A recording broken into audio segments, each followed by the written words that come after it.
right, there we go. I'm just talking and talking and talking. Y'all ain't heard nothing.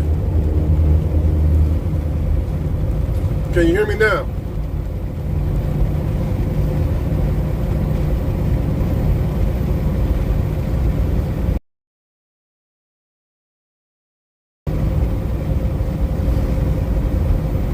Very good, very good.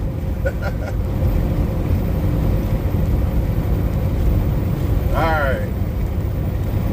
So I was going to wait a few minutes to go ahead and start this live, but I got some sketchy roads here. Okay.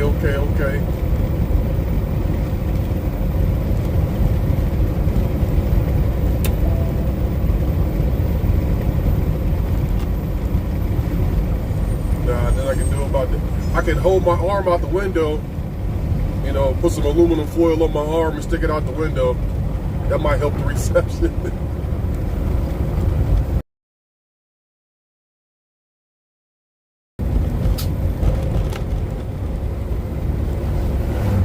An electric Hummer. I'll save my opinions on that.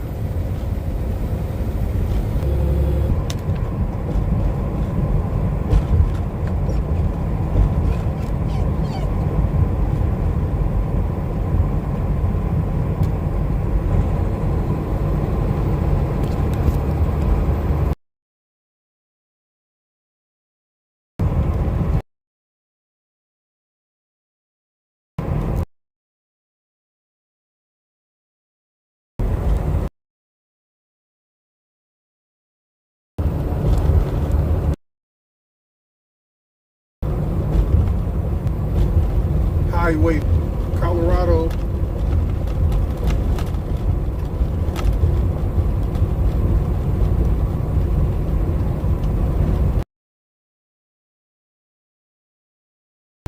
Pretty daggone good, must say. Truck pulling good. Of course, we're not in the real hills yet. This the calm before the storm. Then we got a couple of cities to roll through too. Up that damn mountain just decided just to lean over and fall right now.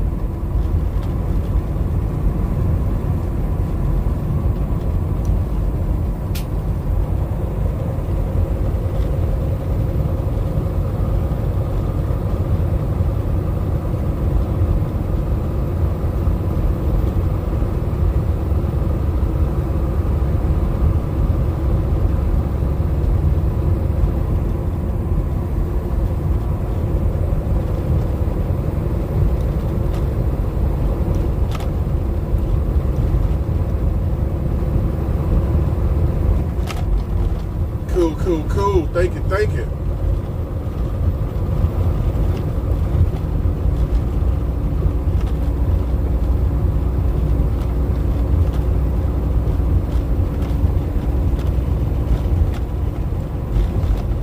This right here is the calm before the storm.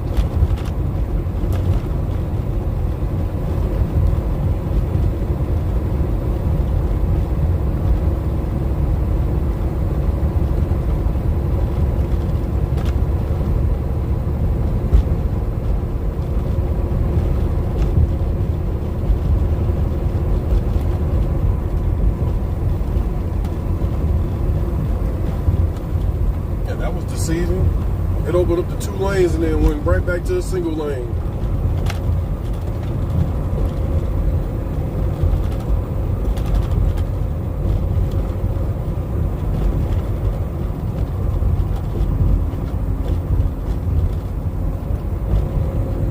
There's a nice spot for a guardrail.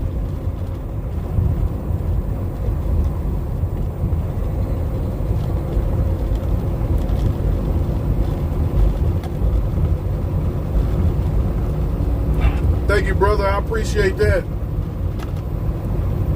I appreciate it.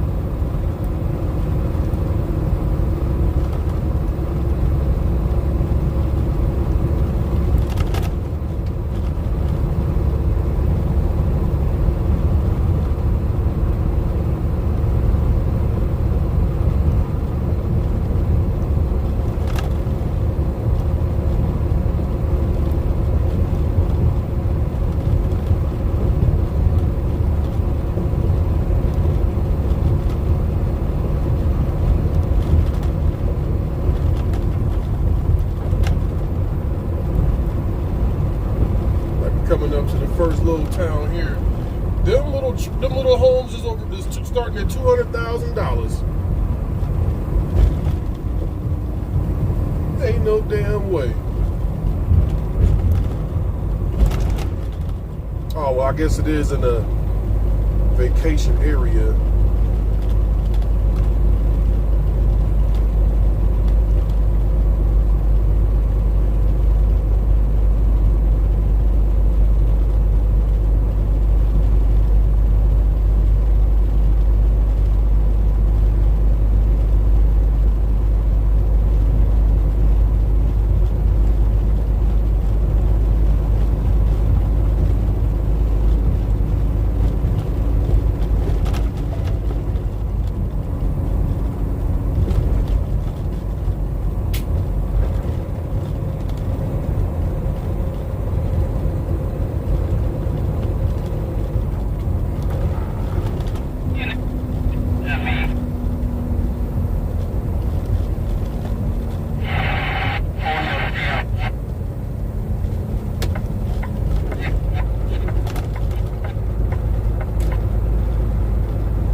Exactly.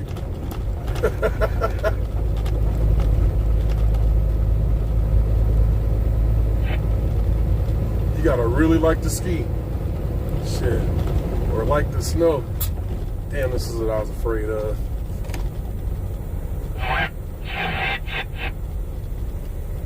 Nah, they ain't talking about nothing. Damn, I didn't catch the name of Granby, Colorado. The home of the $200,000 mobile homes. You shouldn't have to leave your house for nothing.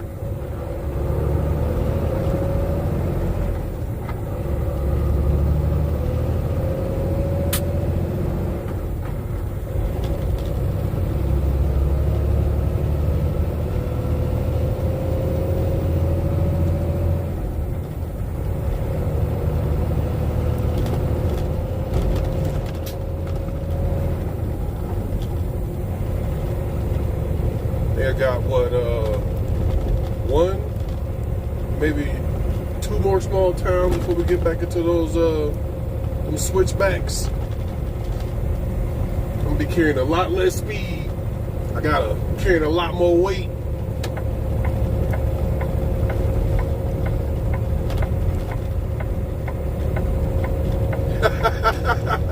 That's no doubt, no doubt. What up, man, Wes? Thanks for joining in. I'm pulling a U right now.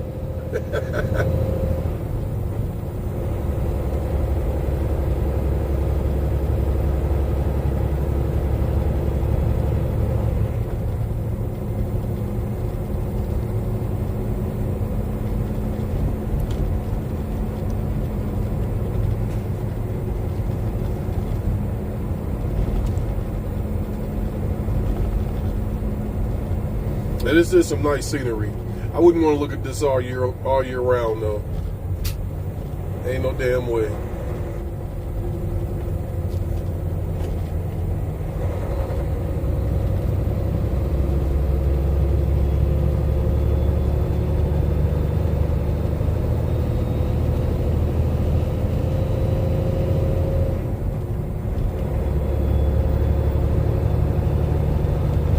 Yeah, he is.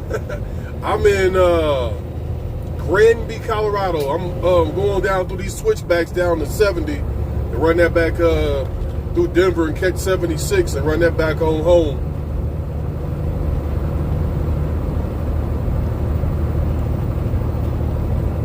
I wouldn't have been out here, but I needed a favor, so I accepted a favor.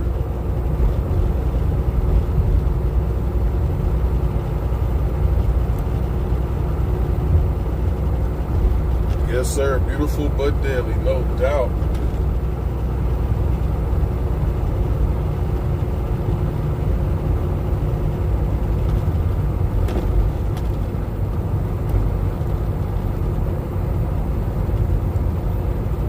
I got to deliver this load in Bloomington, Illinois. Bloomington. That's down by Morton and Peoria, right?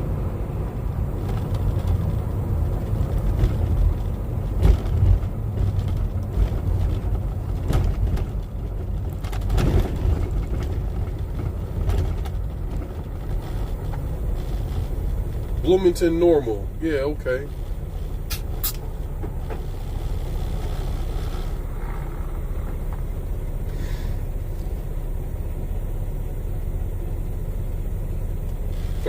Okay.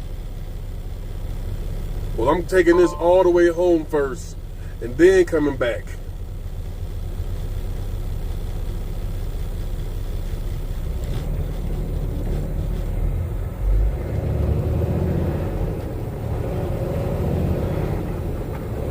It's good to see y'all in here. I appreciate y'all jumping in here. I really do.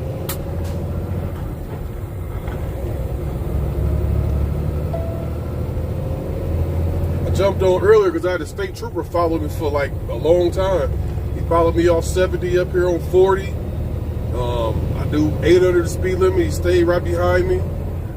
I do 5 over. He stayed behind me. I changed lanes. He stayed with me.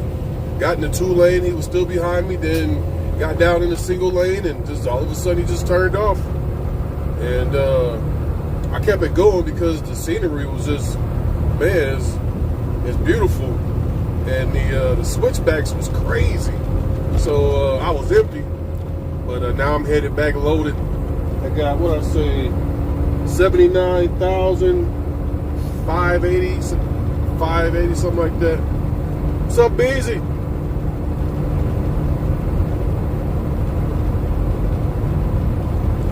So you better not still be home.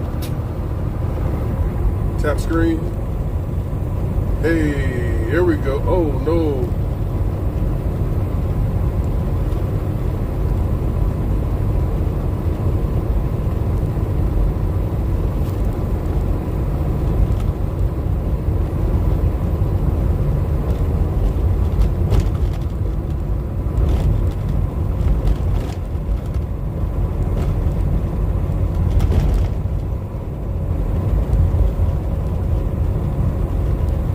That's because of the sun.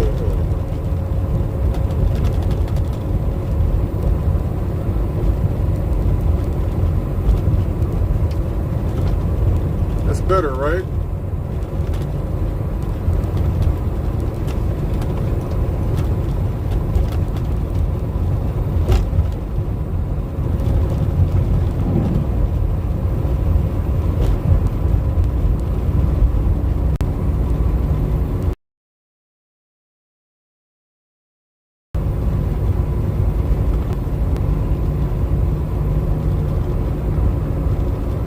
My window's clean. Well, for the most part. What's up, Brandon? Oh, that's horrible, man.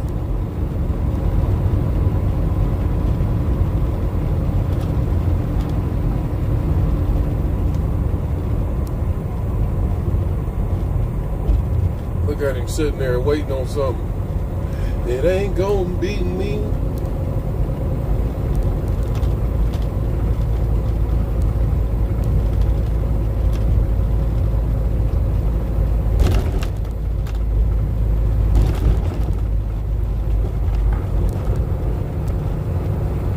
Nah, it ain't clean.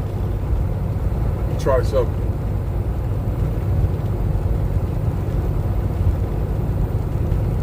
See if I can get it Rain-X clean. Damn, that's better.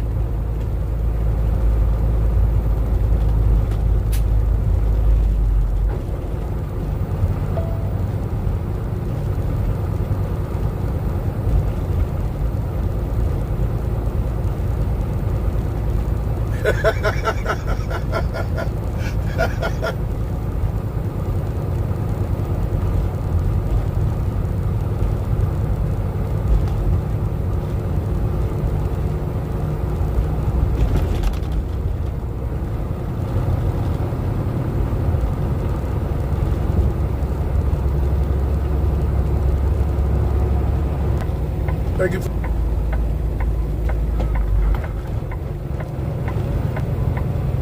Come on, you can do it. You can do it. You can do it.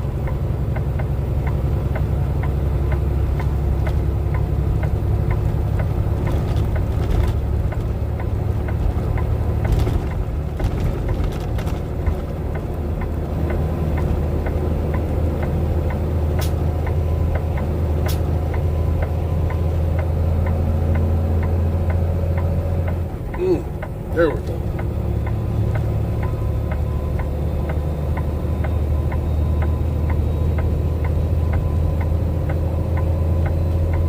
Shit, I don't need to have that shit blinking.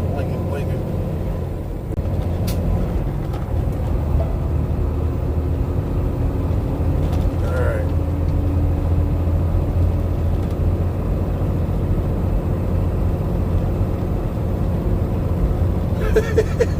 No, I'm not.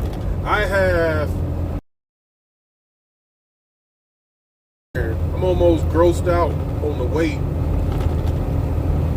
but all my axles weigh great.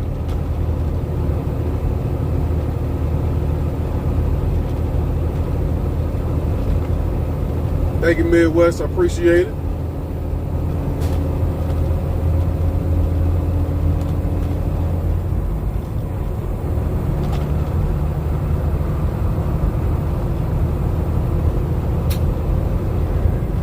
There we go.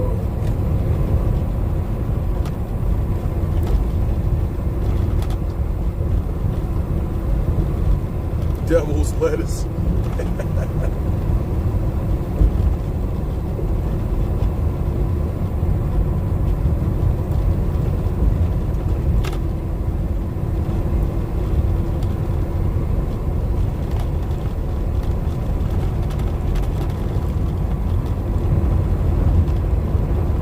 Now we cooking with Crisco.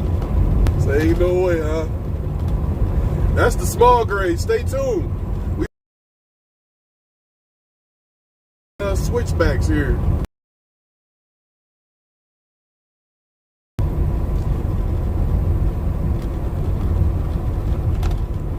Yeah.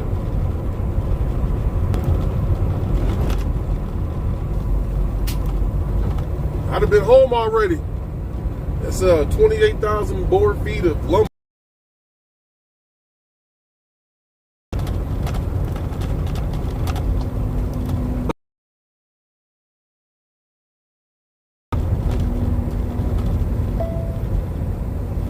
Yeah, I am. Yeah, I am.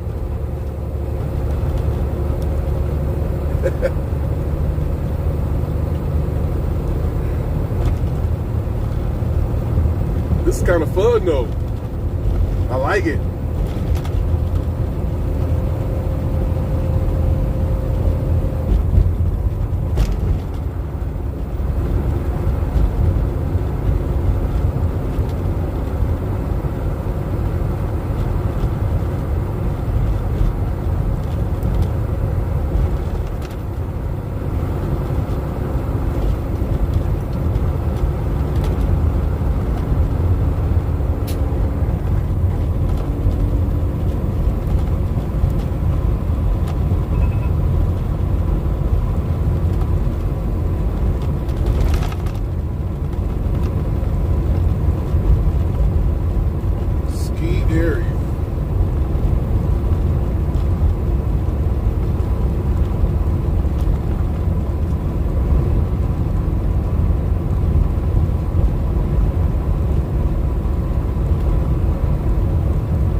It's nice visiting this side of the country every now and then. Except for that damn California. They can keep that. They can keep that.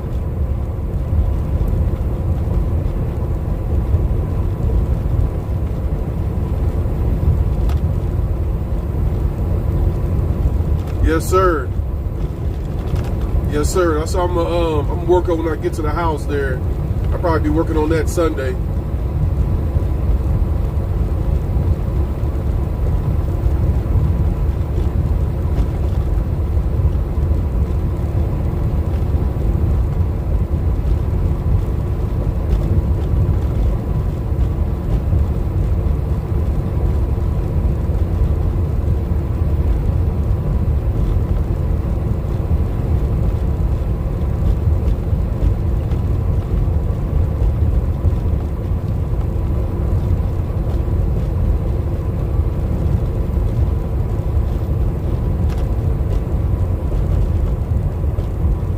do some more narration. Okay, I know how to talk. That's one thing a truck driver know how to do.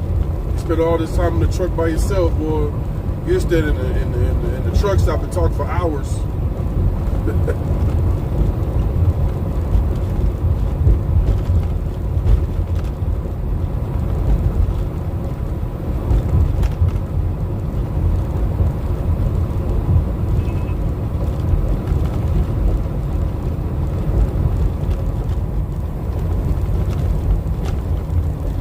Oh, okay. I got you. Thanks, bro. You be safe as well, man. Are we coming into another little town here? This, I can't remember the name of it.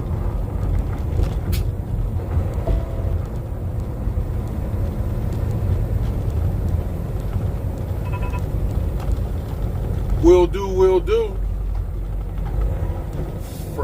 Fraser. This says something else on the other end. Thank you. I appreciate it.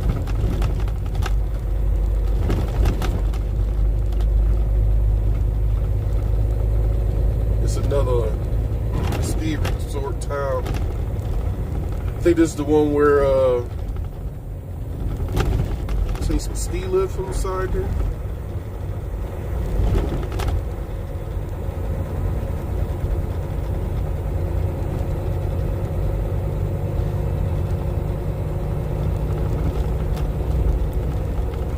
Oh, will do.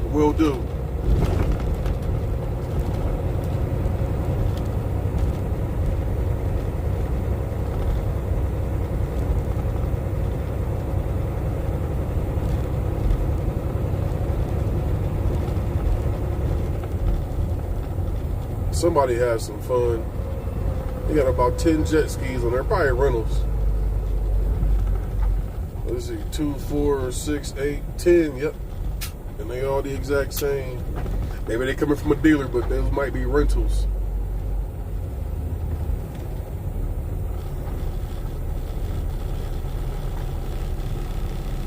Yeah, I don't know. I've never understood why diesel is more expensive than gasoline, other than the supply and demand issue.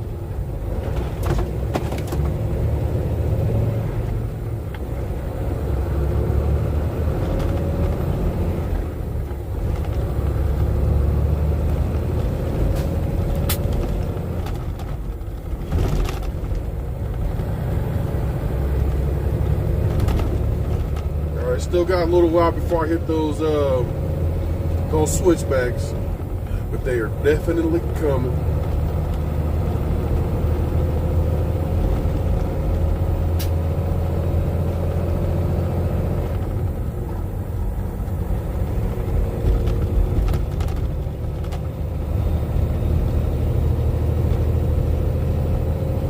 Yeah, you're absolutely right. You're absolutely right.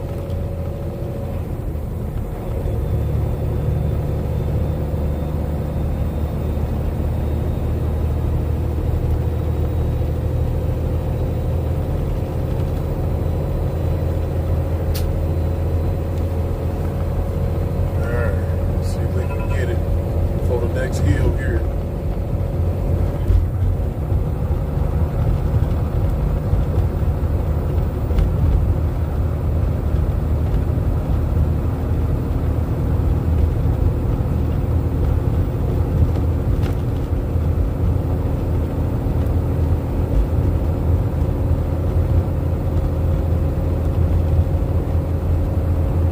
Nope, that's a traffic light. I ain't gonna be able to do it.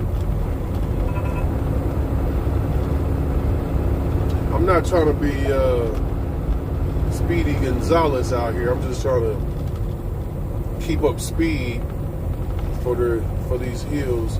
Somebody turn away. No.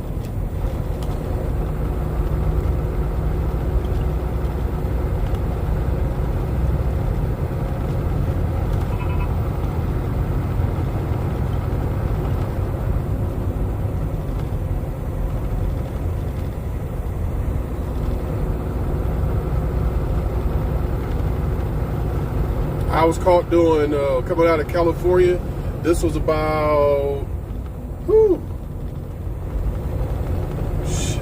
probably 16, probably about 18 years ago, coming out of California. We were doing triple digits, about 106. The state trooper was sitting in the middle. Them black and white cars that California Highway Patrol use, they are perfect in the desert. You cannot see them things till you're on top of them. And he caught he said my truck, he caught my truck at 86 and he caught my trailer at 84 by the time I knew he was there, and he had shot me a couple of times. That ended up being a misdemeanor.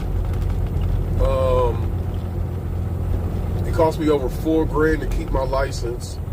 I hired an attorney, so I had to go back to California and deal with it. And I had to look at my driving record to see what year that was. But it wasn't until last year that I made my return to California. Boy, and I didn't miss it. I didn't miss it. You do 80 mile an hour, 75, 80 mile an hour all the way to California just to do 55 mile an hour. Now, of course, guys do more than 55 mile an hour, but the speed limit for semi-trucks in the whole state of California is 55 miles an hour. And I'm the type of guy, I don't like to,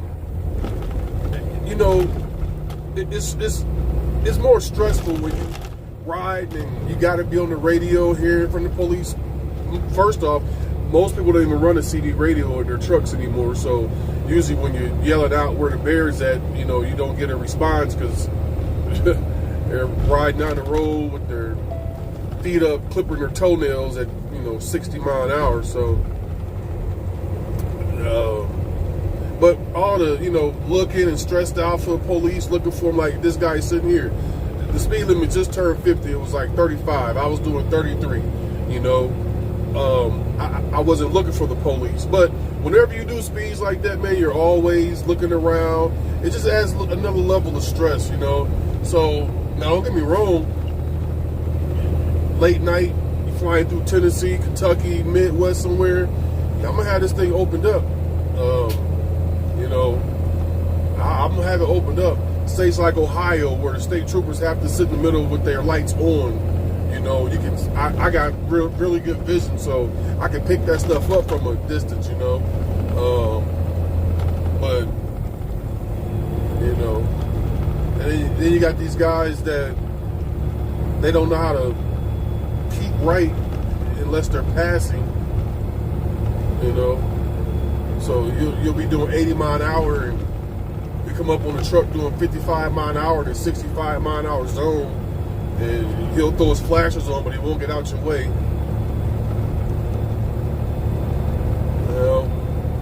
It's a lot of them.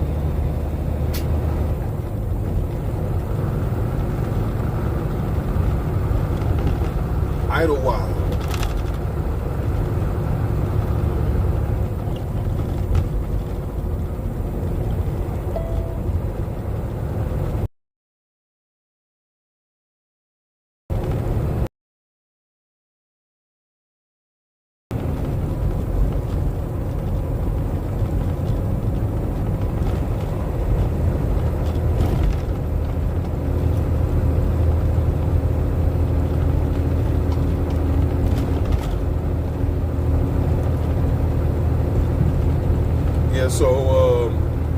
So this truck that I'm driving now, this is a 2025 Peterbilt 579. When I got this truck about a month or so ago, about a month and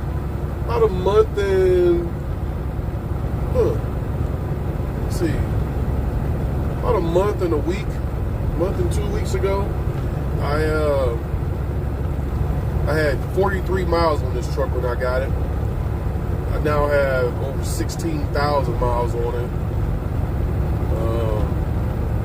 So I like the truck, but as Midwest said, this motor I don't really care for this Packard motor. I used to be a Caterpillar guy, but you know they stopped making trucks or motors for the big trucks when California had their new EPA regulations. They forced a lot of companies to change the way they were operating, and a lot of them just followed suit there. Then I became a Cummins guy. I like that N14. There's some newer ones, but the N14 was the latest one I had, paired with a 18-speed Eaton transmission with some tall gears, big rubber. That thing would move, boy. But this motor in this truck here is don't get me wrong, there's some guys that swear by this motor. There's some guys that wouldn't have anything else but this motor. I'm just not a fan of it. It's too regulated. Everything has, I don't know. It's a safe motor, but safe ain't,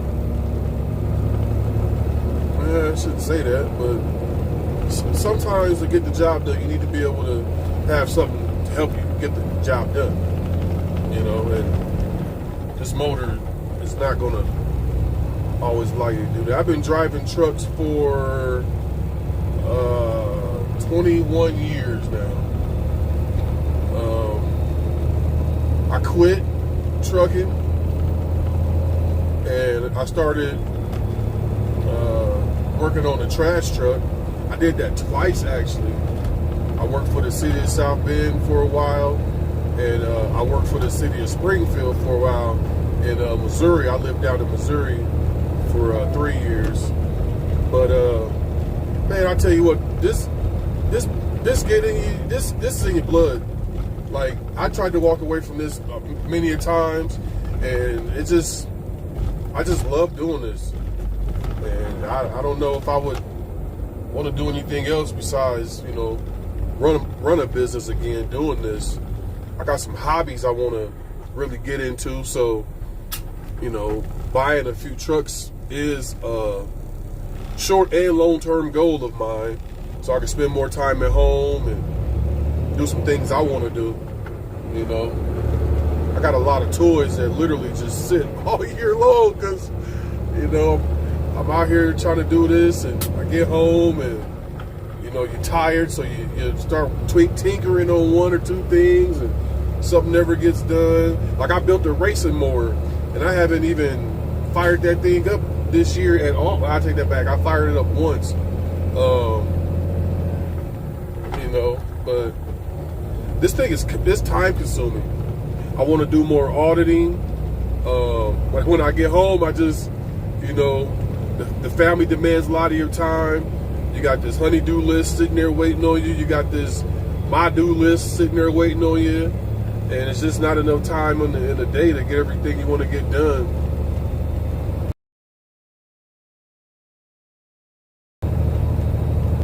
I had hazmat for 4 years.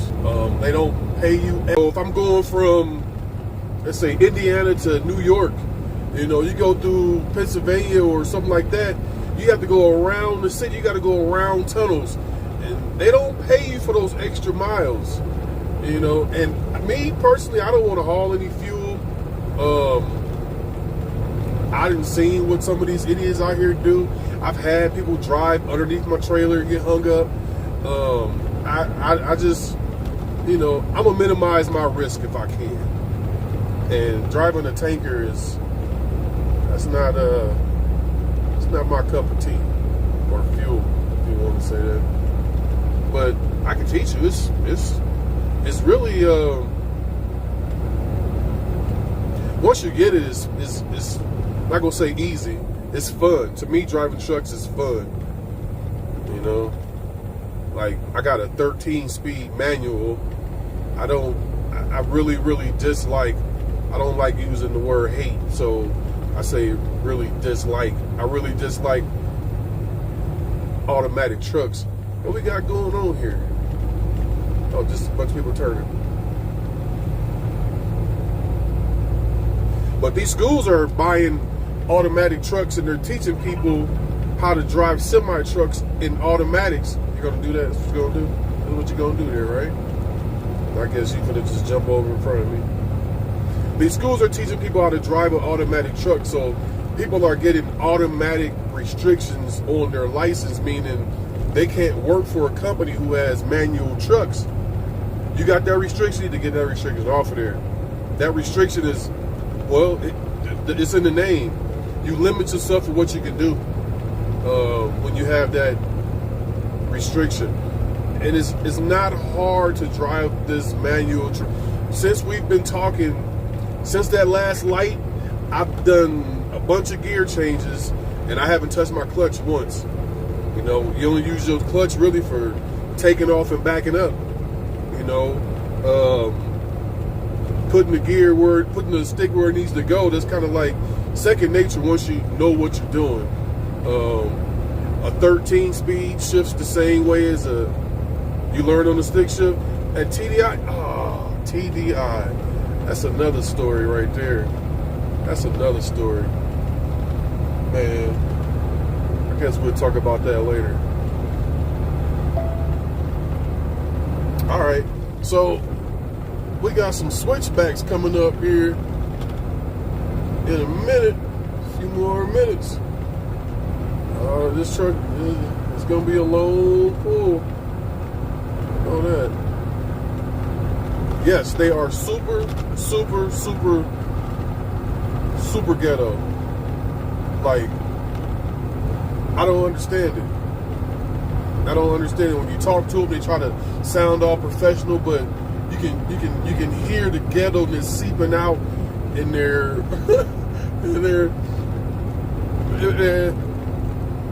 Jake Good. What, my Jake brake?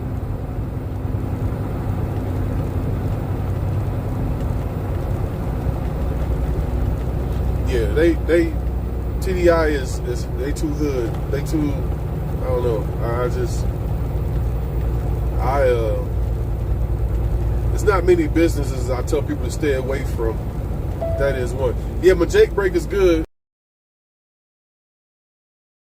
If you look on my Facebook page, you'll see a lot of videos of me when I have my truck, and you can hear the difference in the Jake brake. Like, I had one with a straight pipe, two with two real true dual pipes, and the Jake sounded great.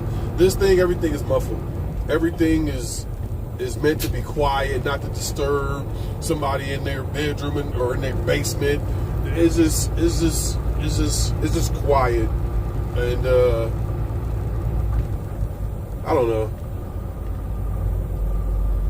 Here go the first one.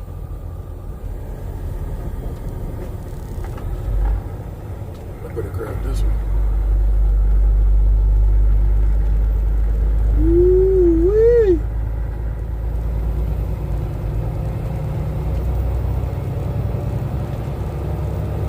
I heard about that. I don't have any experience with them.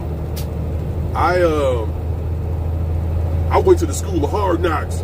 I got my CDL from the street. No, I'm just playing. I went to a school called C1 Professional Truck Driving School in Indianapolis, Indiana, and I was down there for 2 weeks.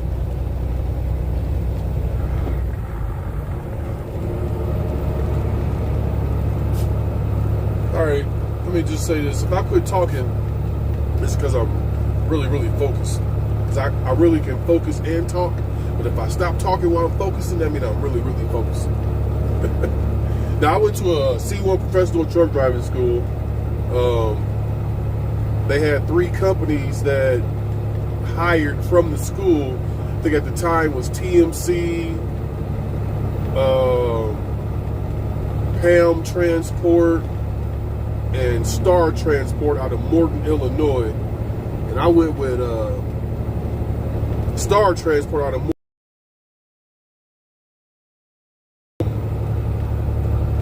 I had a brand new 379P. And it was nice. It was nice. That was my first job. So, and I got home every single weekend with that company. I like that company. but they didn't pay me enough because I was just out of school. So I quit them, and I went to work for Singer, which was located in South Bend on Market Street.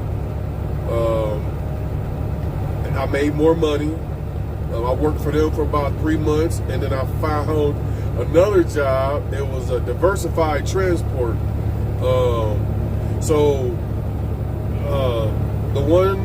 The couple that owns the kitchenette, the husband had a trucking company down the street on Ireland, 731 Ireland. I don't know how I remember that. So it's the Waterworks company now. I worked for him for about, I say about a year. And we had old Dick Simon Freightliners, and they were cool. I got a story about them trucks too. Then I quit him and I went to work for Prime, and I was a lease operator. No, I'm gonna take that back. I used to tell everybody I'm a business owner. This is my truck. This is mine. I'm a boss now. I'm a boss of me. Now the kitchenette need new owners. They for sale too. But I don't knock Prime. I knock some of their drivers because they stupid. I'm just gonna say that. But the Prime lay everything out for you if you come over there. You can be a company driver or you can be a lease operator driver. But when you become a lease operator, you got to know what you're signing up for. And Prime does not hide what you're signing up for. Let's see. Back then, I'm pretty sure with inflation it went up. Back then, I was paying $880 a week just for my truck payment. Just for my truck payment. 800. As a matter of fact, they are the reason why I moved to Springfield, Missouri. I'm like, I'm not going to take any time off. I could just take time off when I got to come to the yard. So I'm going to move down here. So I moved to Springfield, Missouri because of Prime. So $880 a week for my truck payment. It was like $123 for my insurance, cargo, and I think I'm not sure. I can't remember how much I paid for bobtail insurance. And the crazy part about it is I never trailer. I was hooking to another trailer. I never bobtail with Prime, but I paid that insurance. And I had a brand new truck. I had like 30-something miles in that truck when I got it. I got to pick it out. It was a pretty blue. It was nice. I made a ton of money at Prime, despite all of the expenses that you had. I think I was talking to my father one day, and he said something that made sense, and it stuck with me for a while. I can't remember word for word, but if I would have bought that truck that I was paying for, I would have spent over $300,000 on that truck in the course of 3 years. Then, at the end of that, I'd have had about a $40,000 blowout payment that I would have to go get financed or pay cash to actually even say I'm one step closer to owning the truck. It's just not Prime's anymore. It belongs to a bank that financed me the last 40 grand of it. So, money after expenses and everything, I made a lot of months with Prime. The first 6 months of Prime, and some people that might not be a lot of money, but you know, coming from where I come from, $75,000 in 6 months, I look at that like that's almost $150,000 a year. You know, so, and I do recommend people, if they just gotta have a lease purchase, you know, call Prime, see what they talk about, get their rates. Just know that if you commit to owning that truck, you're gonna be there for a long time, and you're gonna pay them a lot of money. But the company was good. I got to where I wanted to be, That's actually how I learned about Florida. I'll never take a load to Florida. Florida is a consumer state. Well, they got to rebuild every year. So, here we go.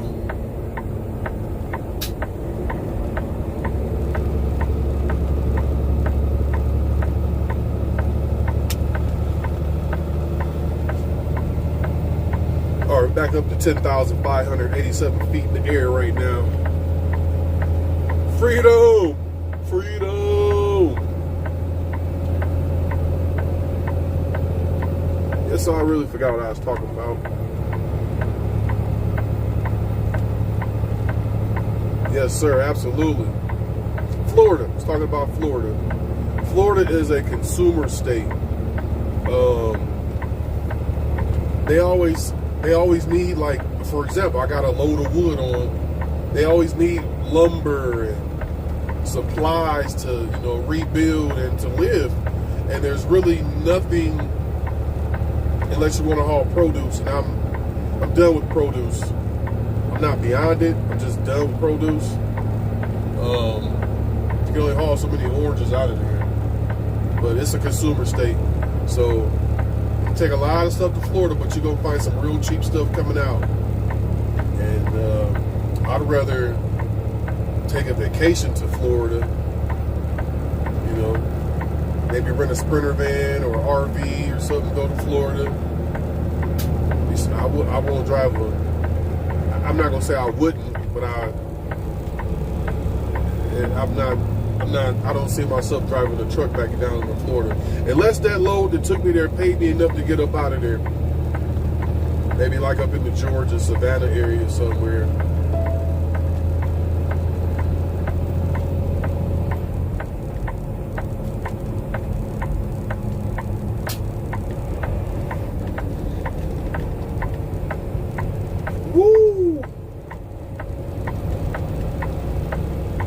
Got a couple more curves and we got another real crazy switchback. Ooh, that is ice right there, my friends. That is greasy right there.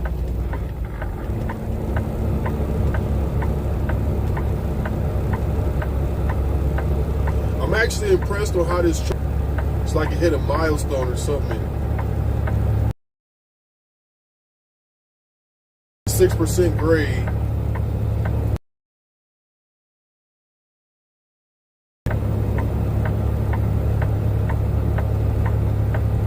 Yeah, I was watching a documentary on sugarcane and how there's only one state left in is it Georgia? I think it's Georgia. It may be Florida. I want to say Georgia, that still burn their cane before they harvest it to burn off all of the greenery. And they have some impressive equipment to harvest that sugar cane, man. I've seen them cut them down in stalks and pick them up with like a front end loader, but a grappling hook on it. I've seen them run them through a harvester and cut them up into pieces. I seen a video of El Salvador actually, where they had a sugar cane juice stand. That guy was sitting there. He was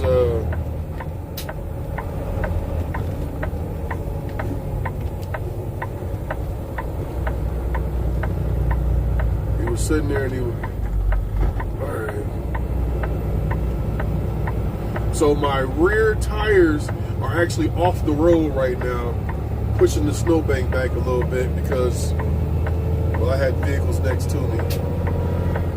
Oh, they burn it there too? Okay. It's another country where they're burning it as well. They're trying to ban it.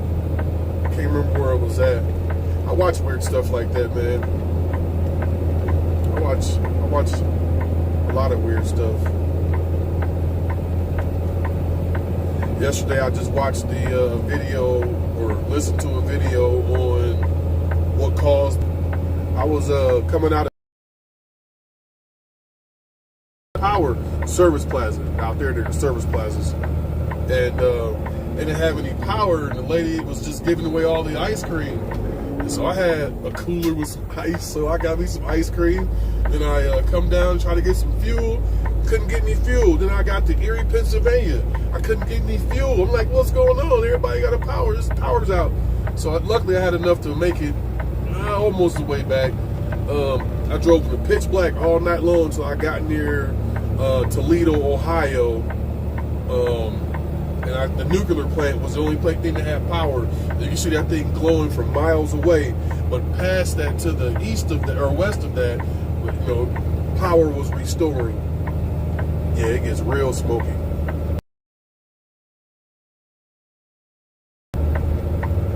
Out this way, they burn off like their stubble from their wheat harvest out this way too. And I tell you, boy, that'll choke you up. I think it should be banned, in my opinion. When you burning close to the road there, you know, and you can see it from miles away. It's like the smoke has a ceiling, and it's like a flat ceiling. You can see all the smoke rising, but it doesn't seem to go any further than that. You just know what it is already, you know. But I done rolled through some smoke, man, where literally I was crawling with my four-ways on and my brights on, just praying that no one was stopped in the middle of the road. You know, that was a bad day to burn. That was a bad day to burn. All right, 11,284 feet. That sign said something about backcountry. Avalanche.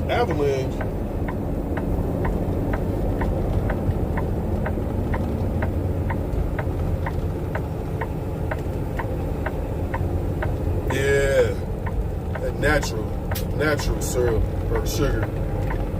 All right, so this is where your Jake brake come into play and your gear placement come into play. I'm in the gear right now where it's actually slowing me down coming down the hill.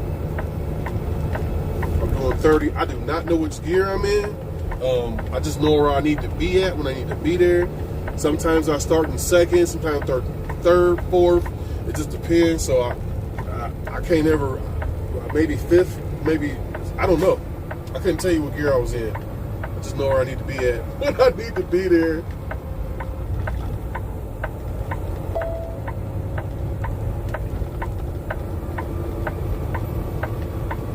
But there's places like this right here where you come down with just a little bit of speed because you think you can, and you go to throw that thing in a gear and you can't find that gear and you ain't got no Jake. Man, you got to just plan for a nice spot to just roll off the road because Lord knows I wouldn't just keep going and flip my truck over onto the other lanes and other people run into it. Yeah, no. This stuff here, this is dangerous stuff, but it's beautiful. It is beautiful. You just can't get fixated on the beauty, you know? Like that mountain right in front of me. Like, you can see how the wind just blows the snow up the mountain right there. And just to the left of it, it's kind of bare. I like this kind of stuff. Again, I wouldn't want to live out here year round. I still got my flashes on. I can turn them off.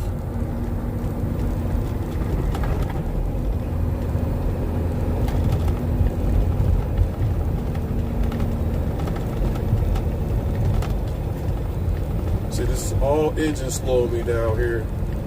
This is all engine control. I haven't touched my brake once. Well, not recently. But I would not dare to change gears right now either. I heard switch back. So I got to get on the brake. That way I can allow some time to change gears. This is crazy beautiful right here.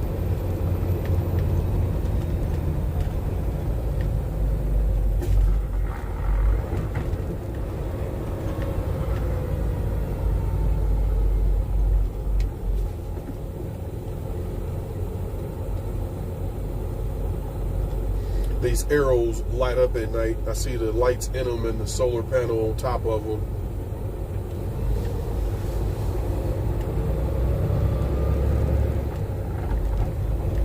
there's a split speed limit, but it's a single lane of traffic. I don't understand that. I don't understand that. How is it two different speed limits, a single lane of traffic? What you should do is just call it a passing lane ahead. You know, you can't do. People behind me probably cussing me out because I'm doing 35 mile an hour, but I mean, hell, they'll get over it eventually. If not, that's on them. We'll be coming down the mountain. Here we come. There.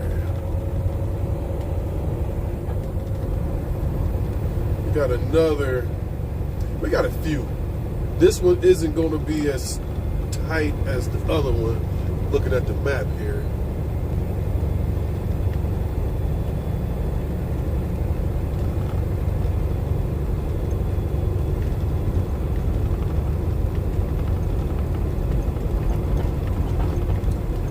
When I ride down through here, when I get a chance to look, I look off into like the distance and like in the openings there to see if I see like any wildlife. I seen a bear a couple months ago. It was actually off the side of the road, right inside the tree there. And when I came by, it ran by. I got a video of that too. Actually, I slowed those snowmobile tracks, or somebody seeing how far up the hill they can get.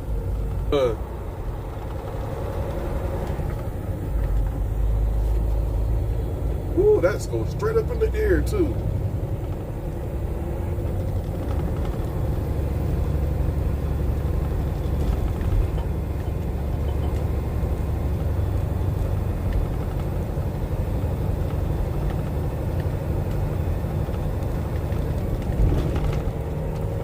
End slide area.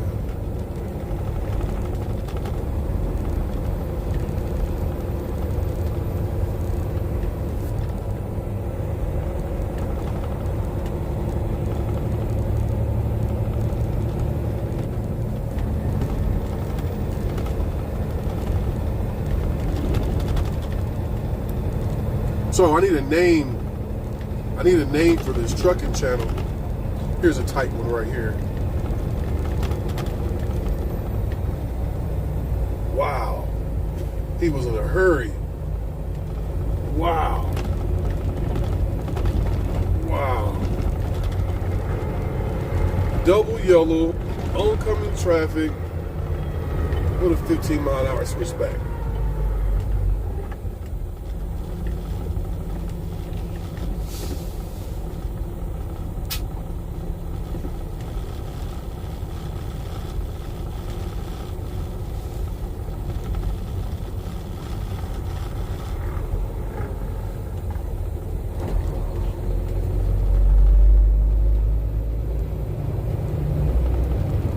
Here's another tight one.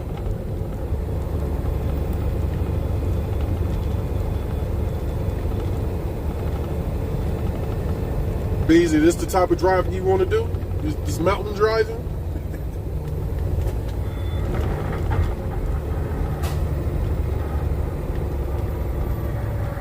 Yeah, I need some name ideas.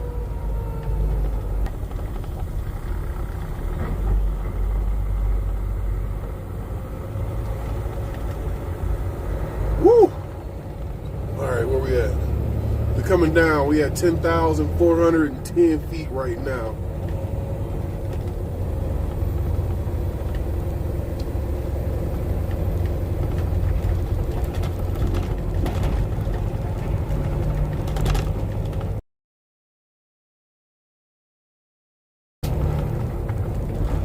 Alright, so I know we still got, let me see, one nice switchback to come here. That's coming up in a couple of minutes here. Begin avalanche area, no stop.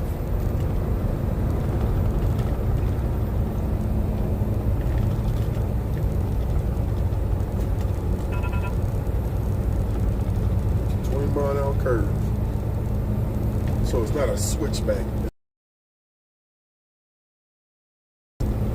Curve. It's gonna be more like a U-turn.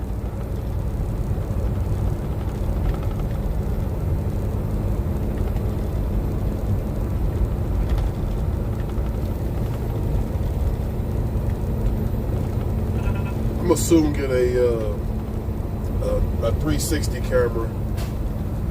Yeah, guys, you guys just see the line of traffic behind me right now. Usually I'm not a prick, so I would pull over and let this traffic behind me go. But me doing that right now, as soon as I got back driving, I have another line of traffic right behind me. So I'm not going to do that. I believe at the bottom of this hill around this 20-mile-an-hour curve, it does open up to 2 lanes.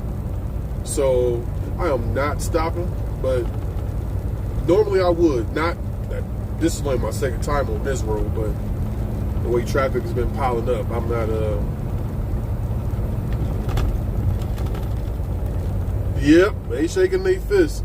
That guy in that new Suburban Tahoe, he just crossed a double yellow, facing oncoming traffic that was present, and had to immediately hit his brake because we had a 15-mile-an-hour curve. I don't understand that. And he had his whole family with him, or what appears to be his whole family. Some things they're just not. It's just crazy. I get it. I'm a slow truck. I can't take this corner as fast as you can take it. You know? But hey, I'm taking it. If I took the corner too fast and rolled this truck over, had lumber all across the highway, then you ain't going nowhere. Then you'd be mad at me for not moving. So, damn if you do, damn if you don't. Alright. I think we should be able to roll a little bit now.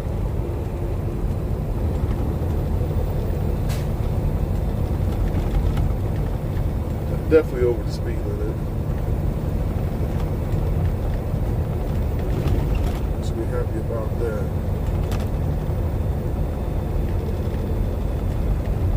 Little Tahoe with a plow on it.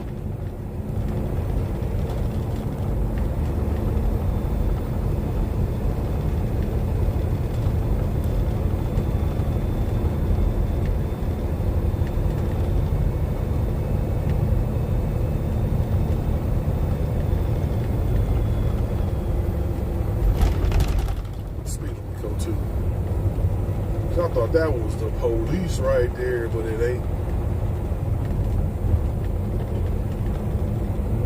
Just the GMC. Just the GMC.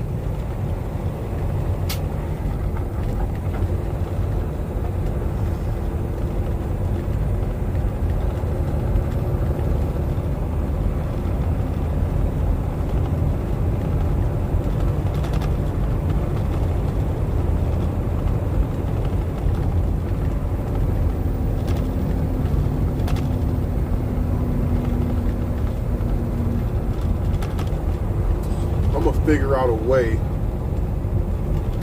There's got to be a way where I can actually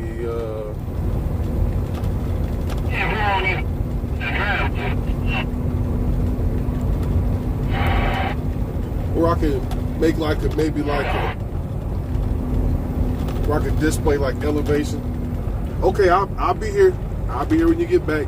Hopefully we all be here.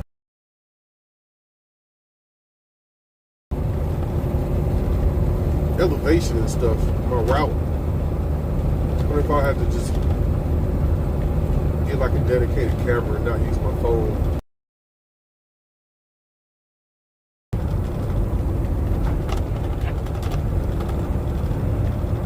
Lord, I do not know what the speed limit is.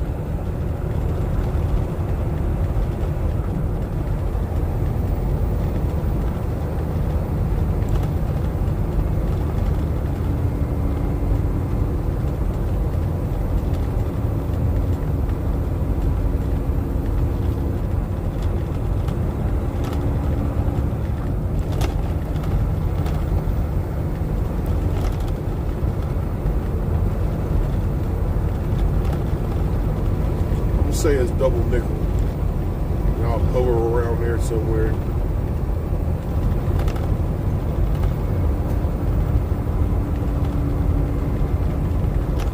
She just made me hungry when she said that.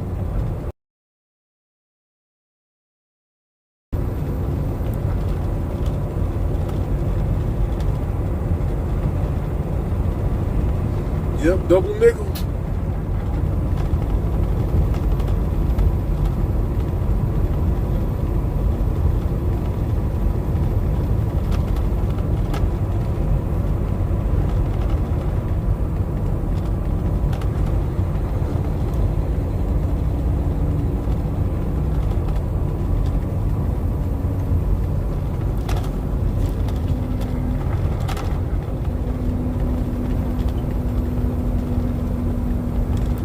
Definitely tell we down in the valley now.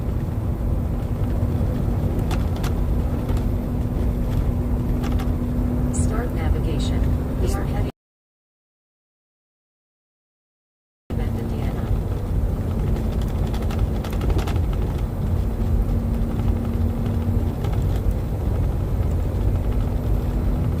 So I asked this other GPS to take me home maybe about 10 minutes before this live began, and it could not find the route. The line of traffic behind me is ridiculous. I feel bad. Yep, that passed. I don't feel bad anymore.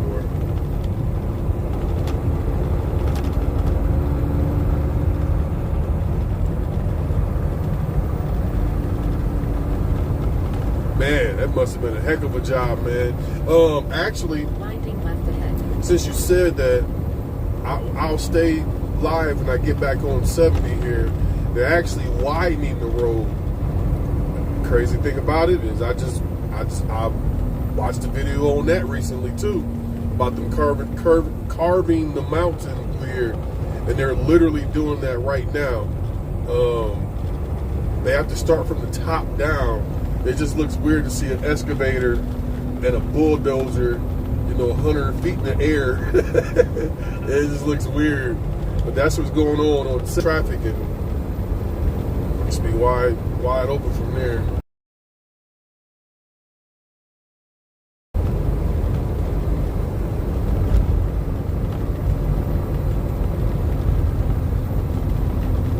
Want to see how tight this construction is down. But they should be okay with the speed I'm doing right now. And I'm glad that it's reporting closed. Although I have weights from the place I picked up at, they got a platform scale. I always go to the Loves, or I prefer the Loves. I always go to a cat scale to weigh my my equipment. They guarantee their weights. If I get a ticket, they'll appear in court for me. They'll pay the fine, or reimburse me rather. So I'll use a company scale to make sure I'm within reason before I leave, if they have one. A lot of these people don't even have one, so you just gotta, kind of guess. But I always make sure that my weights are right when I'm heavy like this.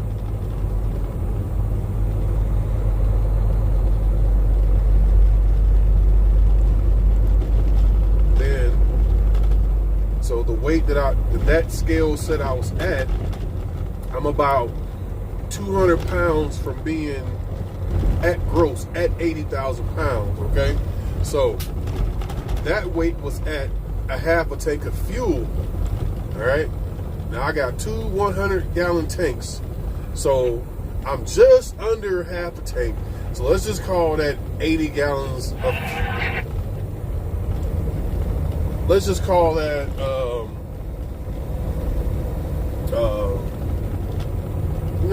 Okay, let's just say it's 100 gallons. All right, so it's about. I've heard 20 gallons. I've run mine down low to where I know it's about 10 gallons in each tank that you can't use. And diesel weighs 8 pounds per gallon. Yep. This is that math that I told my teacher I'd never use. Falling rocks risk using it. So what I'll do before I get fuel is I'll pull on the scale, make sure my weights In are right. 3/4 of a mile, Then I'll do keep right, math. then keep right. Figure out how much fuel I can add on because I'm at a critical level of weight, which I should burn off before I get to the next scale. But I just don't want no problems with them people at them scales. Well, when you pull up in one of them and you overweight, they could charge you per pound, per 100 pounds, per 1,000 pounds. Bighorn sheep crossing up here. Illinois charge you 1,000. Keep Let me right, get that right. then keep right. It's $1,000 for every 100 pounds you're overweight, if I'm not mistaken. This is confusing as hell. So they had 2 arrows for east. Is it a left-hand get on? Keep right to I-70 east. I can keep right. Keep right.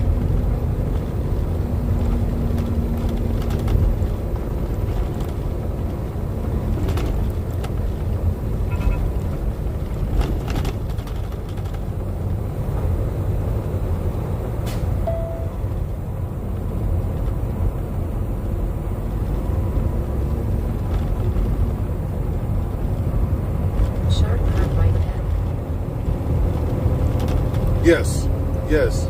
Ag fuel is I think diesel is heavier.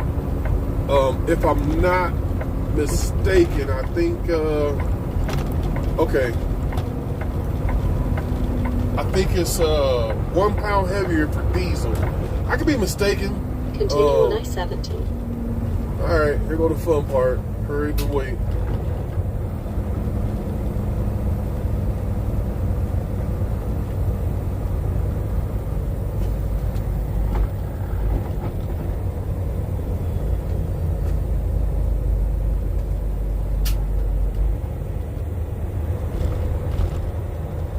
Yeah, see, like, I want to get into aviation as well, but I have no time out here.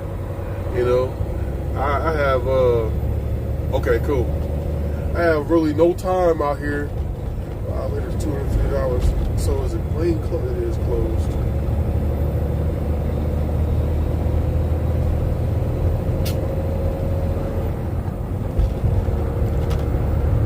I'm back down to 8,140 feet.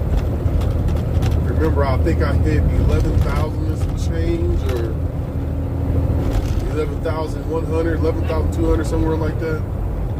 All right. So my app is saying that the scale is closed. Let's just see what is really. I got a red light for the scale. How the hell are they closed? I'll explain that system in a moment here. Shit. Are they closed or not? 44.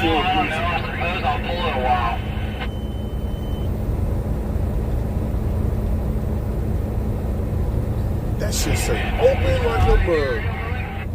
Alright, so it's 7.1 pound. Okay. This is gonna get interesting, folks. I have not hit this shit. The app says it's closed, but it's wide open. And I got a red light. We're gonna roll through here. Shit. Now it could be that I'm so close to being over or at gross that they want to pull me in for a closer look. It could be that. It could definitely be that. And I think this is where I gotta actually get off the highway. I do. And I gotta turn to the left.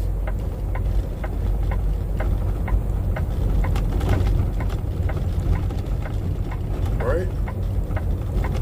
Nope, way station to the right on this side. Okay.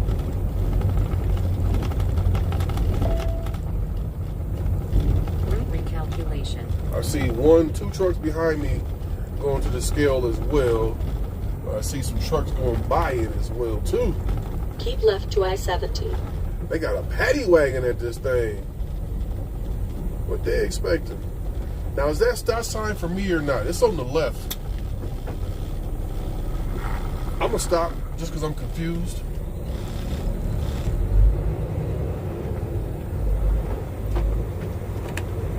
They got a whole paddy wagon at the scale.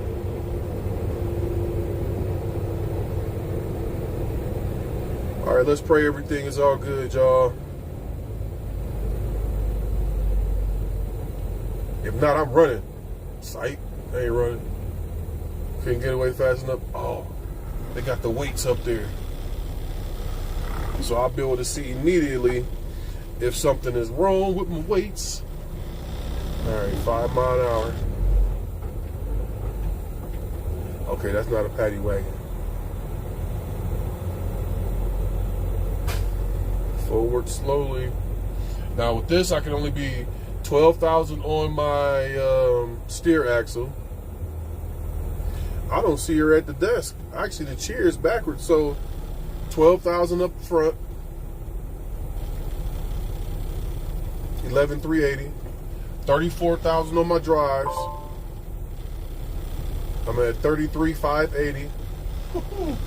And I can be 40 on my spread axle. So let's see what the trailer weighs. 17,160, 17,740. All right, so their scale's small, so I didn't get a total weight. 1717, 1734. No, that can't be right. That can't be right. Even if I was overweight, there was no one sitting at the desk to push the button to tell me to come in.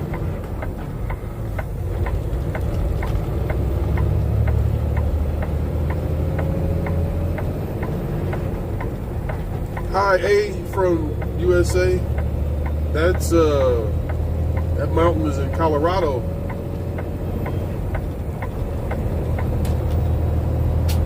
West of Denver, Colorado.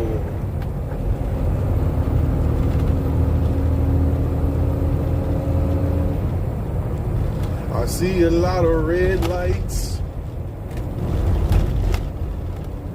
Continue on I I-70. apologize in advance. This is going to get really, really bumpy for a few miles. Then it should clear up. Well, at this speed, it might not be that bumpy. What's up, boy? I think I said it in the first video. I got my puppy with me this week.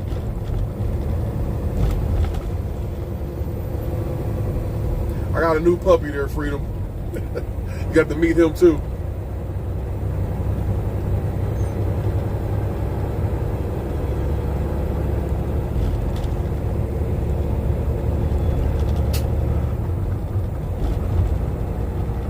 So I'm gonna tell you, yesterday we went through it. So I'm usually not out here this long. I'm usually already at the house on a Friday. So I packed enough food for a week for him and snacks and everything. And we ran out of food. What's today? Friday. I ran out of food Thursday evening.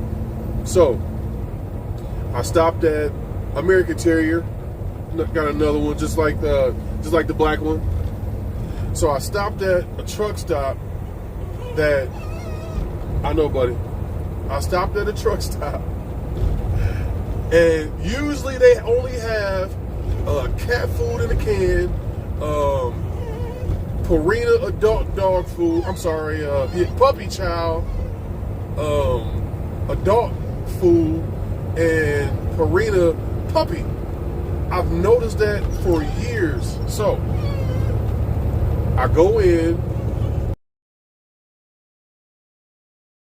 didn't think nothing about it. I came out to the truck.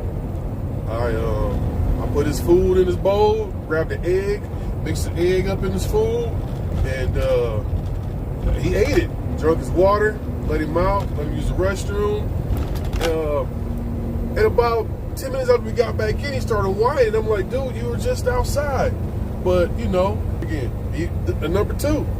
So, come on, bro. What is this here? So, about a half hour later, he's whining to go out again. So, I'm like, dude, what did you eat? So I let him out. We go out, we run around, and And he does his thing, and man, I promise, man, he's over there, he's whining again. I'm like, what's up, dude?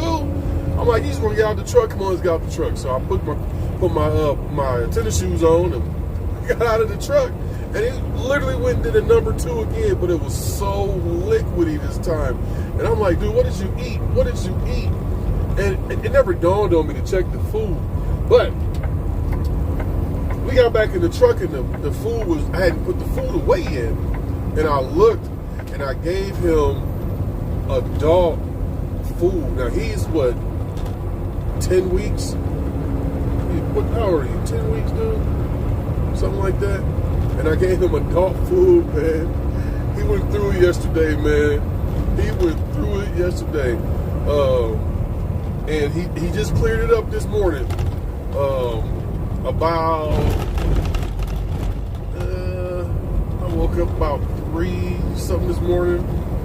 He was already looking at me like, are you ready? I'm like, let's go. And he pooped 3 times a day. And that last one was solid. And I was like, thank you, Jesus.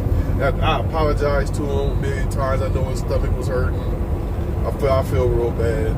I feel real bad, man. I promise that won't happen again. I'll take this home to the adult dog. And I haven't given him anything to eat since this morning. Or since last night. I didn't want him to have to keep going all day. But I think he forgave me. He put his ear back and started licking my hand, so I think that means he forgives me. Alright, now, a minute ago I was talking about a red light. Y'all heard the tone beeping in the background there? So we got this thing called pre-pass, right? So when you come up on the scale in most states, at most scales, they have weigh in motion. That was so stupid. You could have just stayed behind me for that.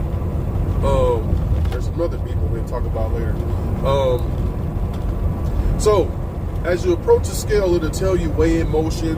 It'll say pre-pass ahead, all trucks right lane, follow in-cab signals. And what that means is I have a box in here, a little transponder like your Easy Pass. Actually almost the same exact size. And wait a minute. And as you're approaching the scale, you'll see these arms with this little box hanging off the side of it on the okay, hold on guys, I gotta figure out something going on here.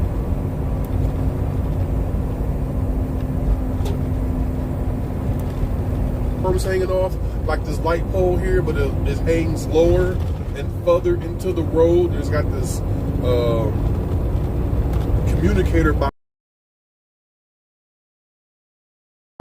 Before you get to that, the first one, it reads your information. So it'll read, what's my trucking company, it'll read my truck number, my safety rating, and it'll make a determination then if it wants to pull me in. So I might pass that one. And then I'll go over the scale on the highway. There's a scale on the highway. So I'll go over that scale on the highway. As long as all my information is good, safety score, plates and all that stuff is good, and my weights are good when I hit the scale, it'll give me a green light where I don't have to pull into the scale. I can bypass it. But whenever it gives you a red light or a yellow light, I've never received a yellow light, but there's a yellow light on there.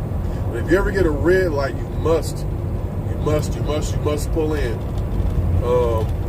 They want to see something, they want to talk to you about something, or just like they did me just now, they just literally rolled me across the scales. You can also get DOT. They can also say, hey, it's Black Peterbilt Day. Let's get all the Black Petes we can get our numbers up, or Red Volvo Day, or however they feel there, and pull you in and do a level 1, 2, or 3 inspection on you. And yeah, that can make for a long day. It eats into your time. Even though you know that you're all good to go, they still got a job to do, and it just really eats into your time. It really does. They should pull some of these four-wheelers in and put them out of service. See a guy riding down the road with 4 donuts and no muffler, and his hood's missing, and his back bumpers in his back seat. Maybe you should pull them in. But nope.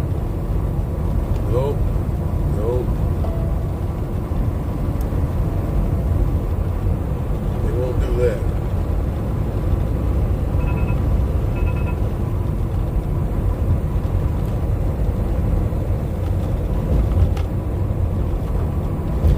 Yep, DOT tyrants.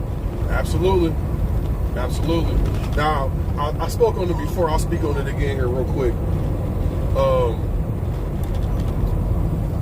DOT needs tickleable, reasonable suspicion to pull us over. You know, what we signed up for. That's what we signed up for. But that doesn't mean you lose your rights. That doesn't mean just because I'm a truck driver adhering to federal guidelines that I lose my rights, or even some of my rights. Yes, I can be detained because I'm in this vehicle, which I understand that. And it's more of the truck being detained, but I am part of the truck. So yes, I am being detained as well for an inspection, or like I call it, an investigation. So when you pull in, shit, I don't know if you see that over there, Freedom, but the excavator was over there. Woo.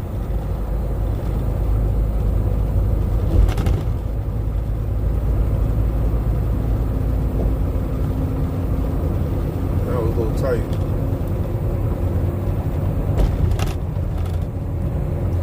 I bet he has, man. We can't hold all these stories in. They got to come out. They got to come out.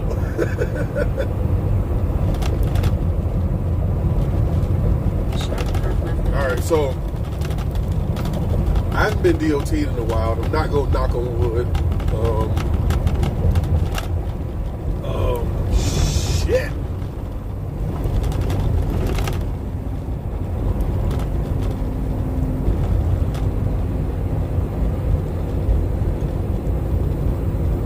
Winding right ahead.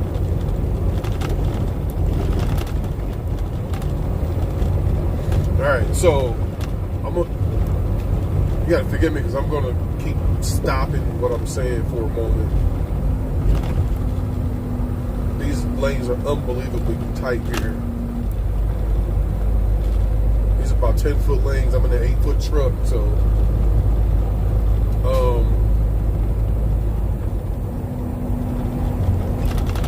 I got my last DOT was it wasn't a full DOT. It was coming through Wyoming a few months ago. Approaching congestion and drive with caution. And they have these sensors in the road. All the scales they have. As I develop this channel, you guys will start to understand when I hit certain scales, and I'll explain what certain things are before we get there, certain things that were in there. And if I ever get pulled in, you're definitely going with me.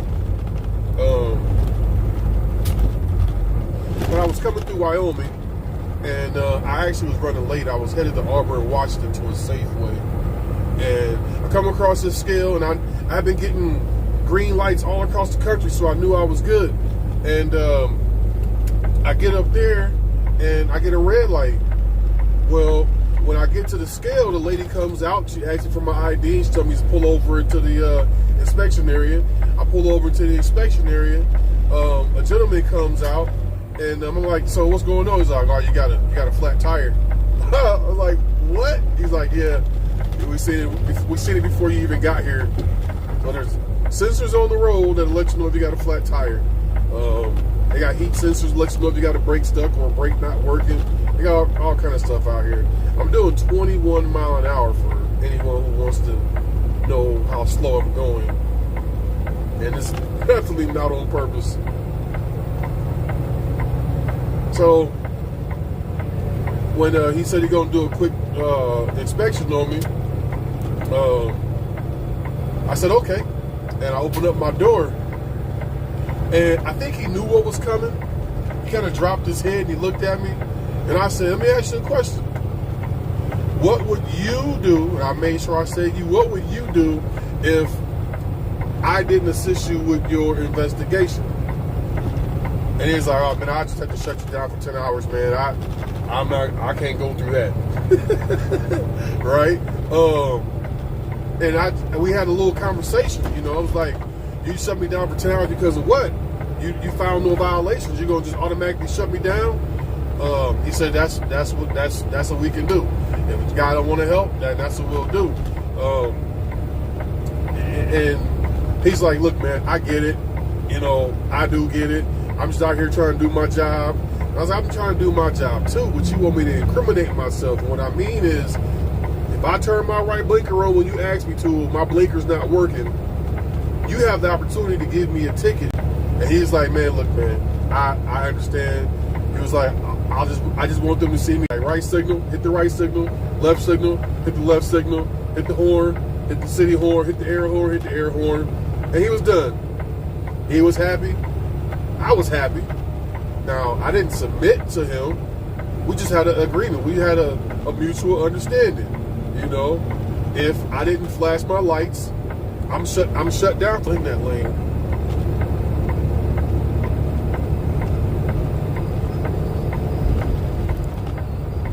Yeah, this is a little steep hill here.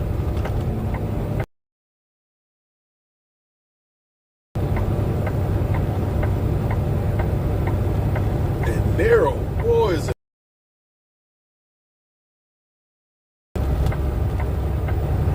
Most of your highways are 12-foot lanes.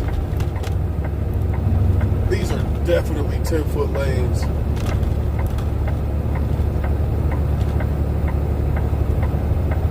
Yeah, the top speed on this truck is 72 mile an hour with my cruise set.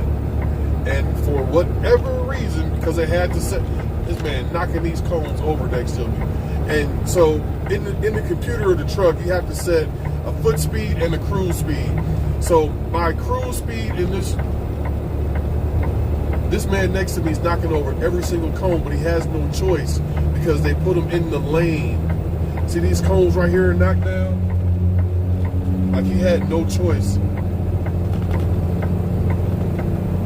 So the truck's governed at 72 on the cruise and 73 on the pedal. Yep, 72 and 73. The company maximum speed limit is 76 mile an hour. They don't want us to go over 76 mile an hour. Well, when you give me a load this heavy and a 6% downgrade in an 80 mile an hour zone, I'm going over 76 mile an hour. That's for damn sure. Not because I don't want to, but why hold it back if I'm still under the speed limit? I haven't gotten questioned or talked to about that.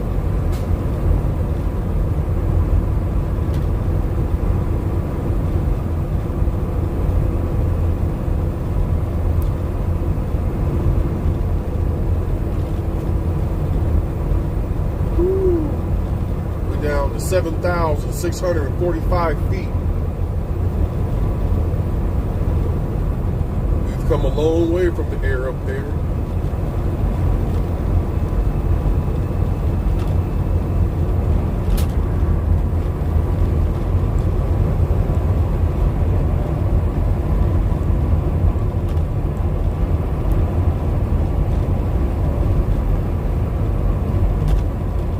Yeah, they do have truck speed limits. It's 55 miles an hour right now. They do have truck speed limits. But in some remote areas, 80 mile an hour is 80 mile an hour for everyone. Once I leave, well, my blinker's been on for about 5-6 seconds now, lady. Wasn't asking for permission, I was signaling my intent. There are areas where the speed limit is 80 mile an hour for everyone. There are some areas where it's split, 80-70. Some areas where it's split during the night, like trucks can do 70 during the day, 65 at night. It just depends on where you're at and how they feel. Those speed limit signs that you see that are LEDs, those are the variable speed limit zones where they actually will change the speed limit, I guess, according to how traffic is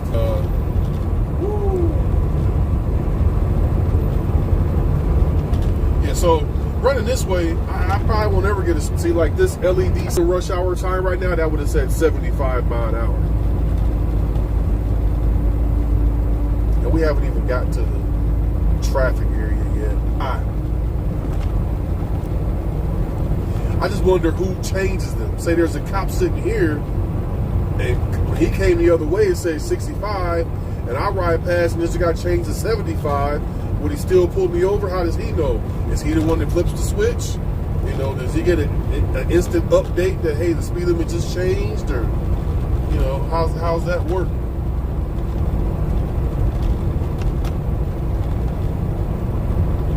El Rancho.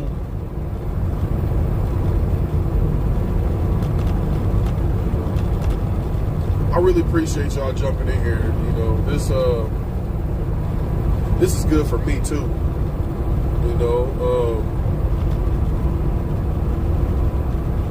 now I don't have to roll down the road and talk to myself. I can talk to y'all, because I do that. And any truck driver that say they don't talk to themselves, they're telling you a story. They're telling you a story. That'd be the same one that get into the truck stop and pay for your coffee and talk to you for 45 minutes. I know I do it. I do it. See, that changed quick. I went from 75 to 40, 38, 35. I am now doing 32 mile an hour and climbing. Brake cooling area, I'm doing 28 mile an hour in a 65 mile an hour zone. I think you guys probably know how I feel right now. 24, 23 mile an hour in a 65.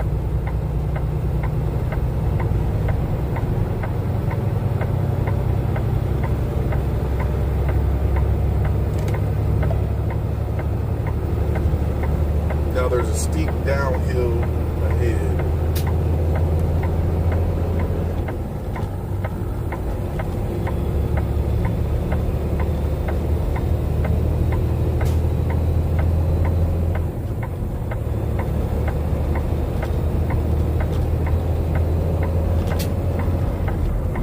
Freedom, can you see my shadow on the road there? And see how that steam or smoke is coming out of only one pipe there?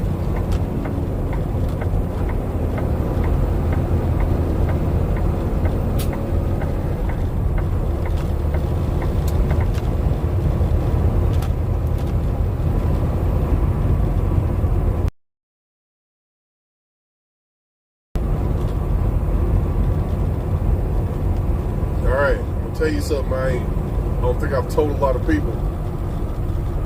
What are you throwing out of the window? Downhill ahead. My other pipe is fake. The pipe on the passenger side of this truck is fake. It's literally there for aesthetics.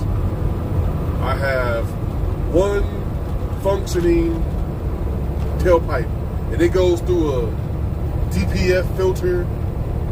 This truck takes DEF. I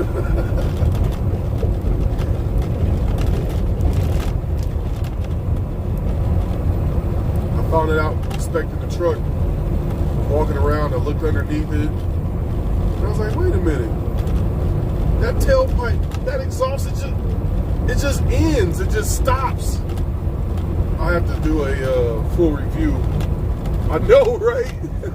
I'm gonna do a full review on this truck one day. That might be one of the first videos I put up on the new channel,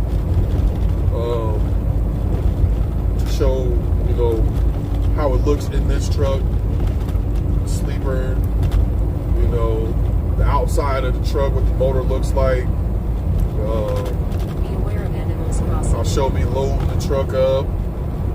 That probably won't be a live video. That'll probably be something where I can time lapse it, high speed it or something.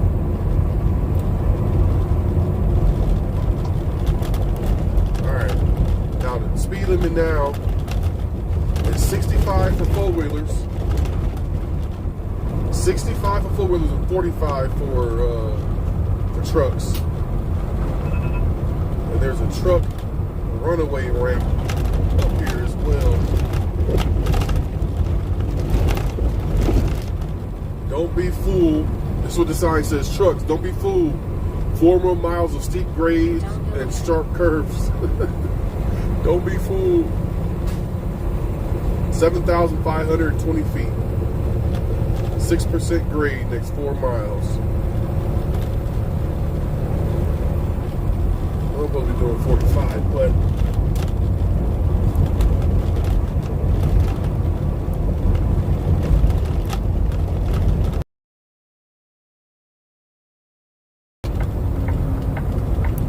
this is the dangerous part here.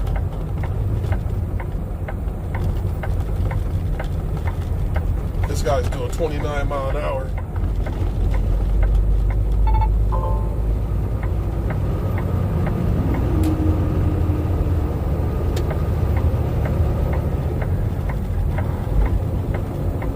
No, the Jake brake is not loud at all. I call it a little thug muffler. It does a great job, but you can barely hear it. I feel it. I do feel it. Man, that is dangerous as shit. That's going to cause an accident. That is definitely going to cause an accident. That guy was doing 29 mile an hour, and I get it. You don't want the truck to get away from you, but when we expect 45 mile an hour and pull up on 29, that's and no one's doing 45 right now. That's dangerous. That's dangerous. No, the Jake is on right now. It's on full level 3. Let me see. Let me be quiet. Here it go. You cannot hear it. I feel it. If you look at my Facebook page, I got some loud Jakes on that thing with my 18 speed, my freight shaker. And I hope everybody be okay back there. That is dangerous.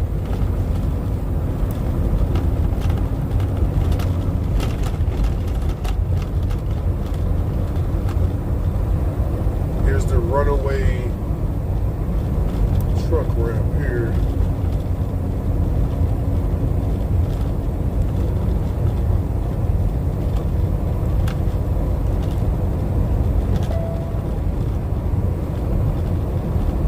This is really a arrestor bed, meaning it brings your vehicle to a stop. It's just sand. It's just all sand. Usually when you see a truck runaway ramp, it has elevation. It's vertical. But I don't know if you're gonna get that fast and use this whole daggone ramp here. That'd be crazy.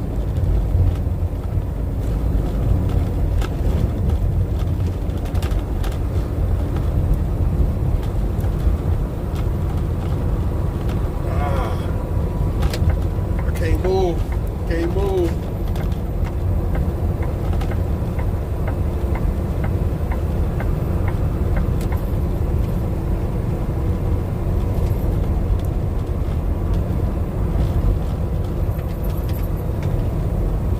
Yeah, his ears is clogged up too. I know, buddy. I feel it in mine too, man. I hope it's not hurting you.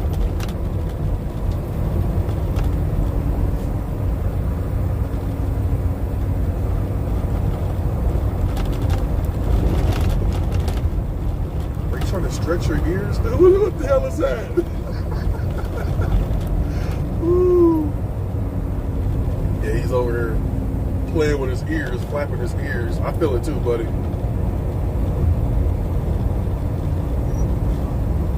Thank you. I appreciate that. Thank you as well, Famous.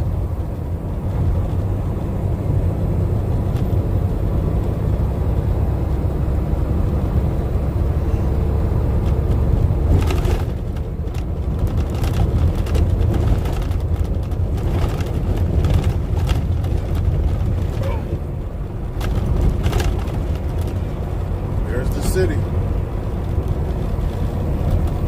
and all its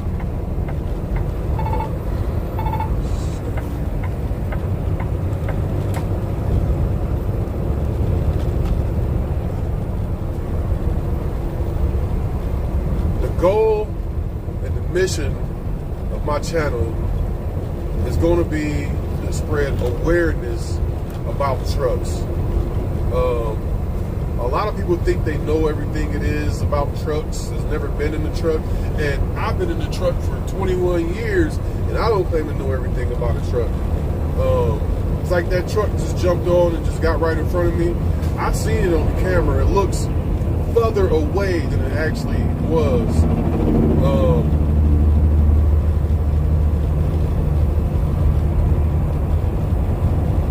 There need to be some type of, yes, this is Denver. There needs, I want to spread awareness, make people aware, give them knowledge about trucks, you know. For example, I just seen a dually, a Dodge dually on the side of the road. I did everything I could to get over. Now, the car that was next to me recognized what I was doing, slowed down and allowed me to get over just a little bit. I really appreciate that. I don't know if you heard me blow the horn, but I did toot toot on the horn a little bit because I appreciate that. These trucks create a vacuum, you know, like it's just like a train. You stand too close to a train, that wind's not blowing you away, it's sucking you in. You know, and I just like to create as much space as possible. I would like for four-wheelers to do that to us whenever possible as well. You know, we're on the side of the road is for a reason. Well, these new drivers, they stop for weird reasons. I seen a guy stop on the side of the road and was just washing his feet, like just with a bottle of water and sandals on, was just washing his feet. But hey, we should try to create some space. Like, I've literally seen, I've been on the side of the road and I've seen other trucks just fly by me, cars just fly by me while I'm standing next to my truck when the lane next to them is wide open. There's no reason for that.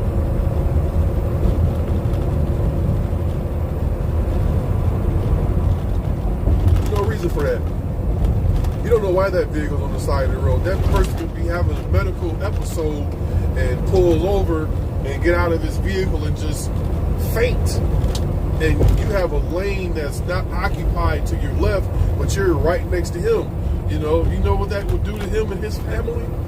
You know, or you know, you got a guy out there changing a tire because you know you got a flat tire. You know, and you're not moving over, and you know the tire comes off and rolls right out in front of you. That's not only your vehicle that's messed up. That's probably that repairman's life. You know. Take it easy. See you back. See you back.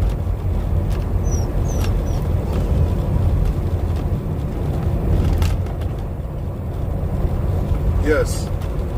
Yes. They are going to lose. What was that? 2019. 2019. I was coming through Chicago, going through Chicago, and I watched the car come from the get-on ramp. Now, I wasn't supposed to be in the third lane. I was not supposed to be there, but, you know, I was there. That car came over 3 lanes all the way in front of me. And brake check. We made contact. It did the little squiggly thing, and she hit her brakes again, and she got on up out of there. That could have been a lot worse. A car would never win. It never win. Man, I know your ears is tearing you up, dude.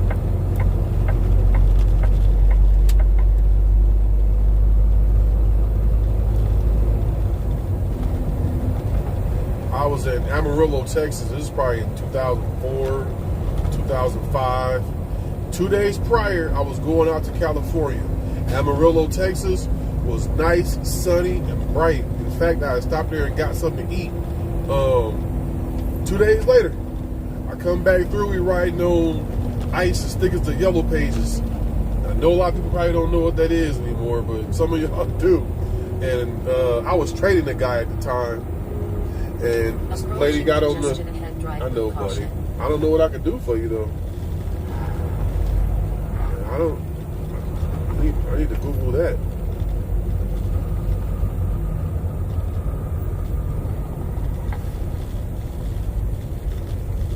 buddy. Sorry, I don't know what I could do. But yeah, I was coming through Amarillo, Texas. This lady jumped on the highway talking on her phone, and she literally slid underneath my trailer. And I felt bad, so I grabbed blankets, my cell phone, some flares, and some triangles, and went back there. You know, I thought this lady was gone. It was a Chevy Trailblazer, and literally the whole front end of that Trailblazer was about 100 yards away from her. And I go back there, and she's still on the phone. She's crying. She said her leg was hurting. But I will say, there was no intrusion into the cab area. The windshield was just cracked, but the whole doghouse of that Chevy Trailblazer, gone. It was down the road. Within about 5 minutes, she had family members jumping over the median to come see if she was okay. I told the guy I was training, I was like, now would be a great time to get back in our truck. Get back in the truck, man. We know, she got family here now. Something is burning, and it's brakes. Look at this, this guy out here on this motorcycle. Yeah, buddy. Got that electric light out here looking good. Damn, it's 56 degrees down here. Man, if it's 56 degrees when I get back home, bring my bike out.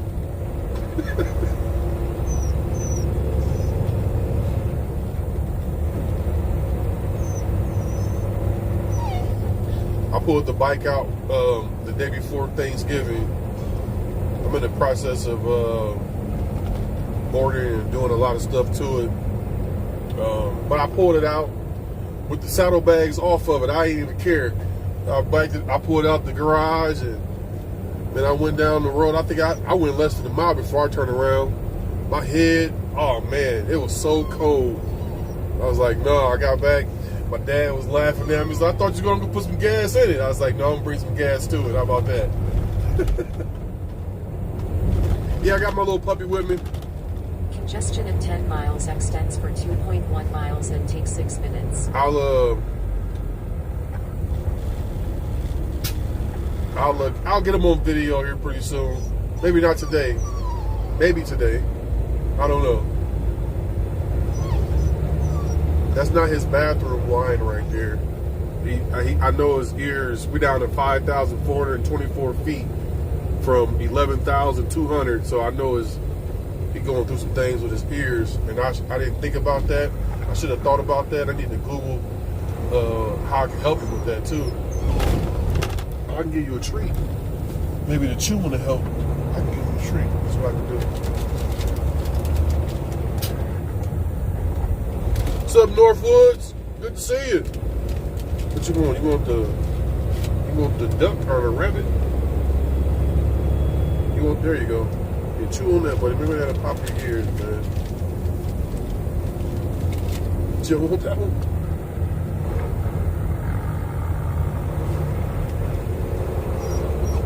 No. Which one? This other one? Maybe eat that one. What? Found out my dog likes pig ears.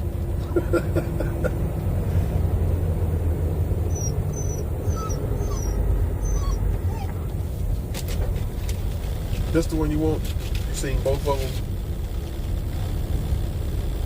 Oh, that's the one you wanted. You're too damn little to be picky, dude. There's a second bike, dual sport. Man, 58 degrees now. Say that's right. Okay, there you go.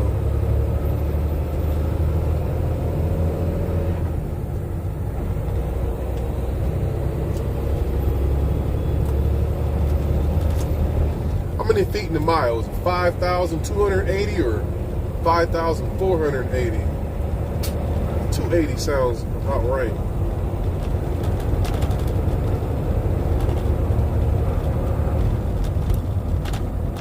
That sounds right. 5,280 feet. 16 degrees. Where's here? Is that home?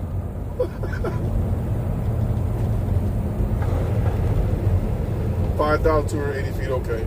That's why they call Denver the Mile High City. I'm at 5,396 and still dropping right now.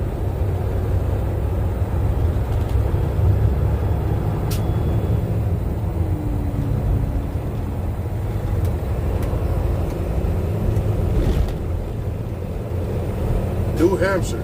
Oh, y'all just got dumped on with some snow, didn't y'all? I think it's another warning coming y'all way or something.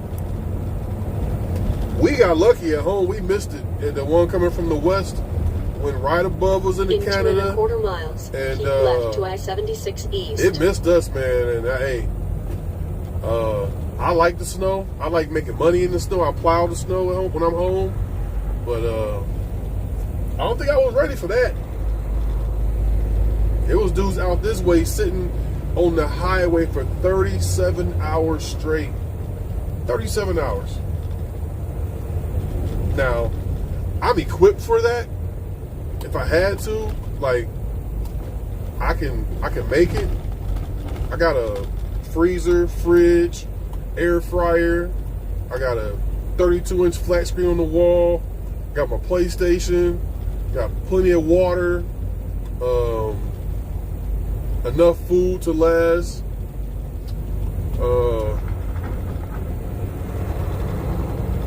Yeah, it'll be gone. Yeah, I got enough. 37 hours. There go the third bike. Boy, I'm getting jealous, boy. My bike on the back of this trailer and come back to Denver.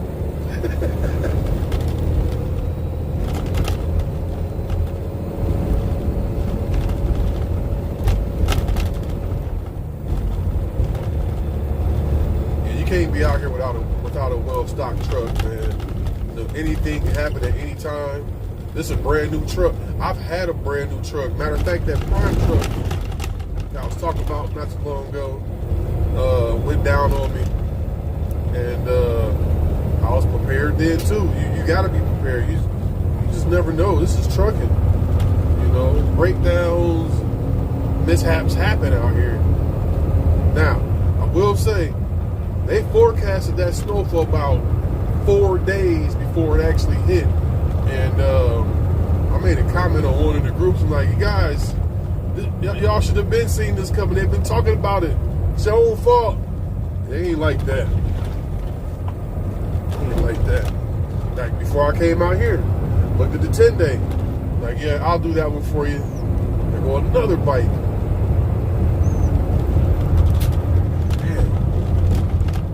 Getting jealous, I ain't gonna even lie. I'm about to stop at Harley Davidson and rent a motorcycle for a couple hours. Alright, man, I see what you're doing. I see what you're doing. You go ahead and you do that. Be in either of the two left lanes. Coming over there with you.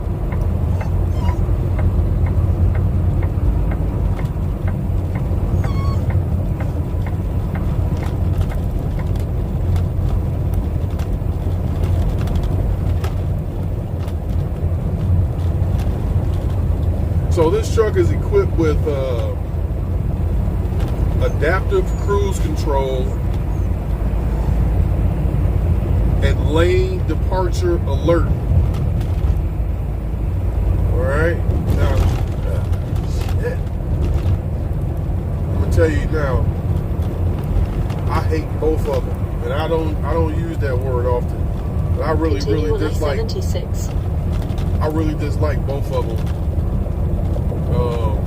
So the lane departure warning, I can turn off, but only briefly. This right here is the collision alert. Just let me know that I am 1.3 seconds away from the vehicle in front of me. He's doing 58 mile an hour. I'm doing 57 mile an hour. But if my cruise was set, it would start slowing me down. Now, I rented a Grand Wagoneer and it had it in there and I loved it. It worked great. But I've had a car cut me off in this truck with my cruise set at 72 mile an hour, and this thing applied 100% brake at 72 mile an hour. That, I can't even describe that feeling. I can't even describe it. 72 mile an hour and a semi-truck deploys 100% brake. No, God is, I don't like it. So now I'm kind of predict more.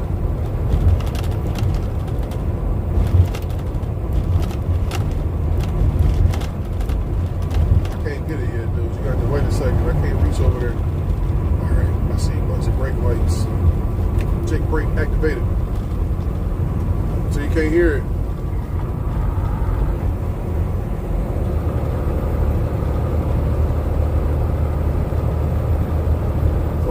Cut off here. Oh, it's a tow truck and a big truck. Come on.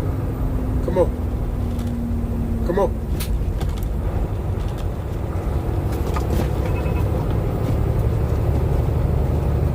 Dude.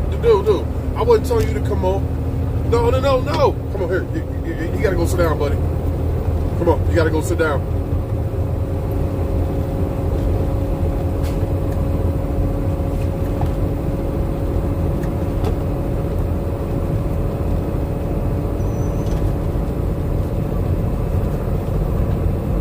Boy, buddy.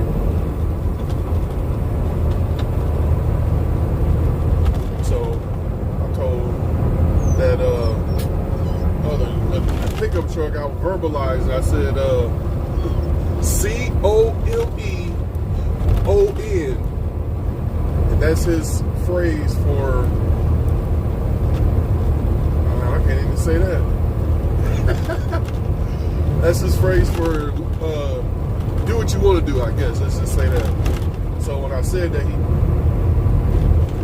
removed himself from his seat, tried to get up here with me.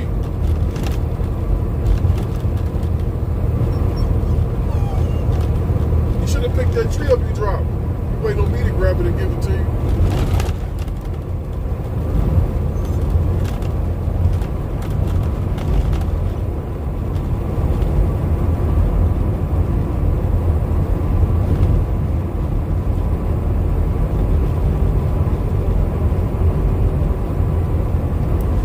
I think the speed limit is 65 right now.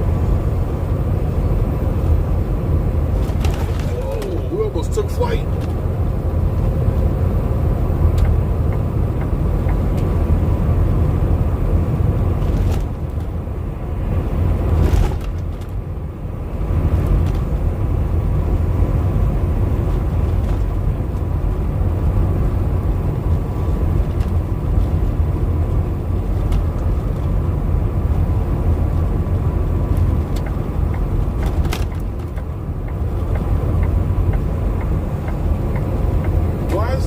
Like this. Look like the cars are jumping. Whoa!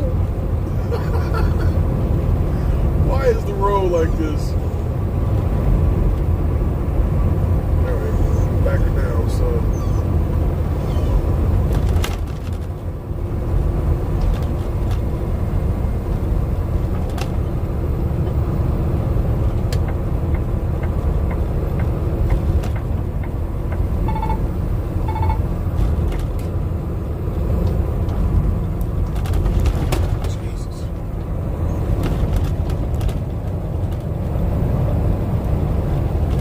Make sure you're not racing out here on these roads. Brake check, brake check, brake check.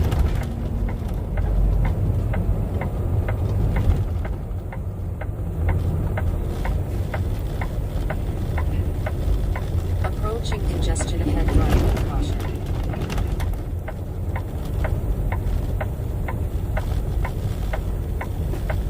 Yeah, that's pretty cool. I like that. It gives you no excuse. You knew you were in the wrong lane a long time ago.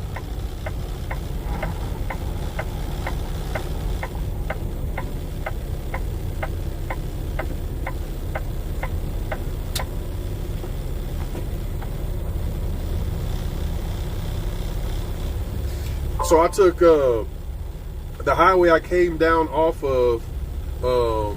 I had to jump on 70. I'm on 76 now. So literally, all the mountains I see should be behind me at this point. Well, I got a few hills to still climb up over, but all the mountains are behind me now, and that's crazy because that's all I see. Look like a Coors Light can behind me.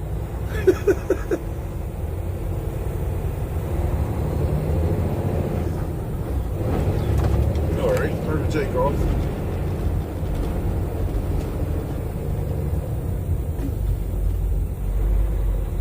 Yeah, running up to 80, it would have took me shit the rest of the day to make it up to 80. Now I only got 530 miles until I reconnect with it.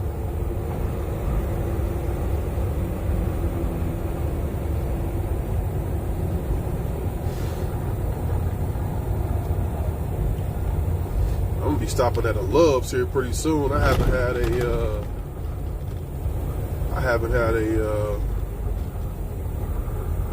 coffee all day.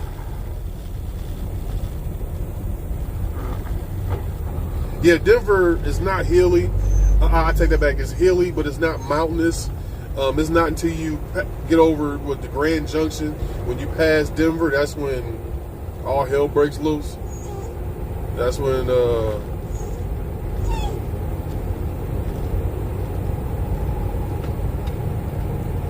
you start needing an oxygen mask. They should put them in these trucks. Hell, even in the airplane, you need air at 10,000 feet.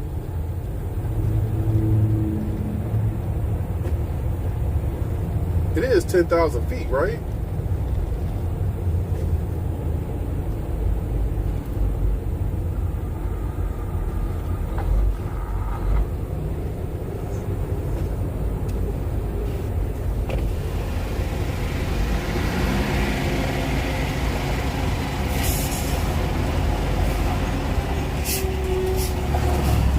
He likes to look out the window while I'm driving. He can barely see over the dashboard, but he act like he knows exactly where we're going.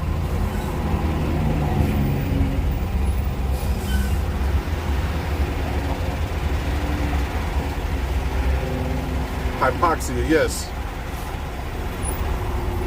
It's like you need it for the captain at 10,000. 12, you gotta have it for everybody. Gotta have everybody on. Something I can't remember. I'm learning though. I am learning, man. I am learning. Aviation is in my future, one way or another.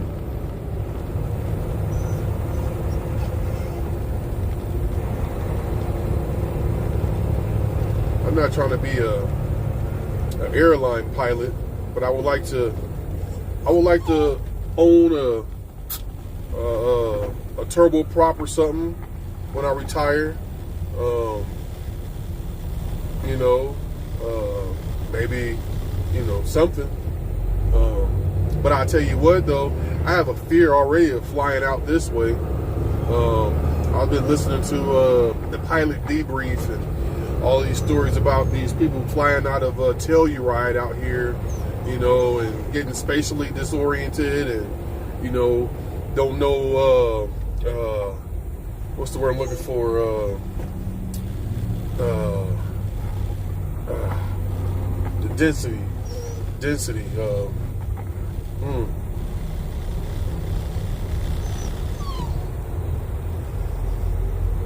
Yes, it is. I don't need 30, 40, 49,000 feet, man. I'm cool with around. I'm cool with 10 density altitude. Yes, sir. I'll be cool with 10, 12,000 feet, 9,000 feet.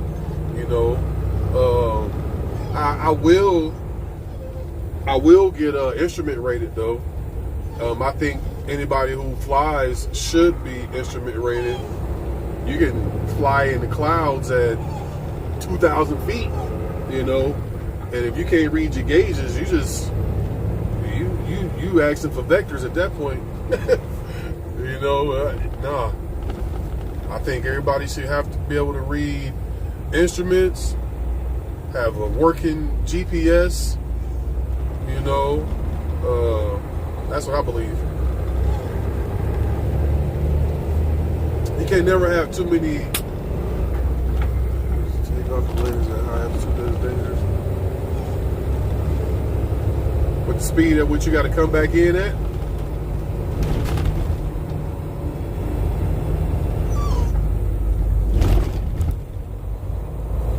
Yeah, I just watched a video on the shortest takeoff and shortest landing. It was the same guy, same flight. It was a bush plane.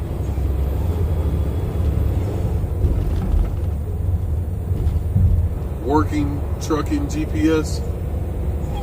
So I'm gonna be honest with you, I really just got into using GPSs in the truck. I always keep a map, an atlas, a Ram McNally atlas, and I would use Google. I would use Google to see the place I was going to, but the atlas would get me there.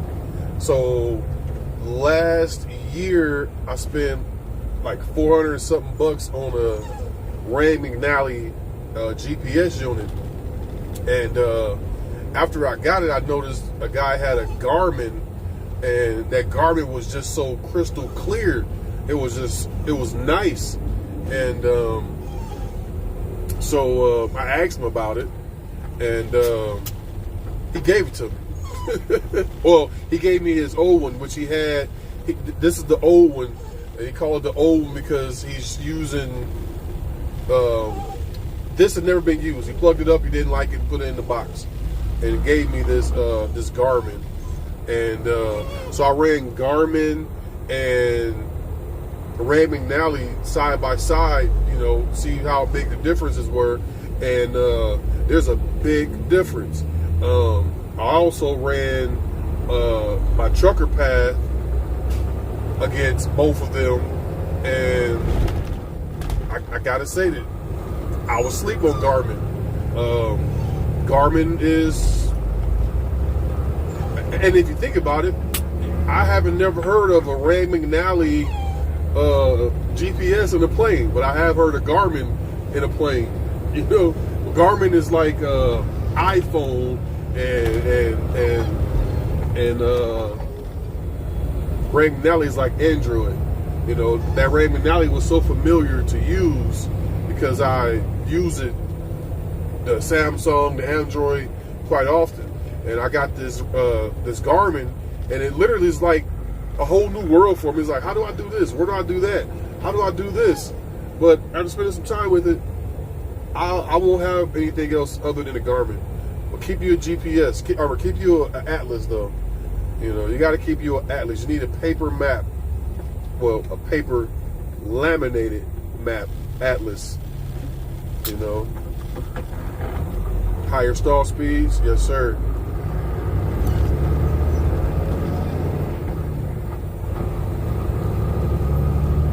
So he's whining about this treat I gave him.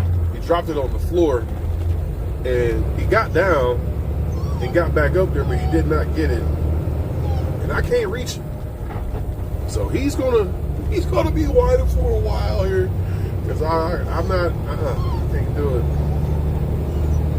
Yeah, I'm finding out, man. Garmin's are nice. I'm not letting my Garmin go.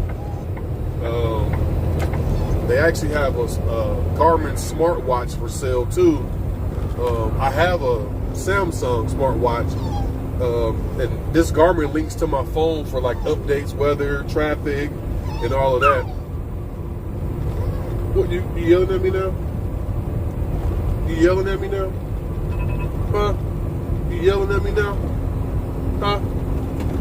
Huh? I still can't reach it. I still can't reach it.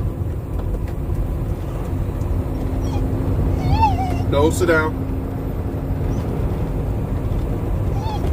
Sit.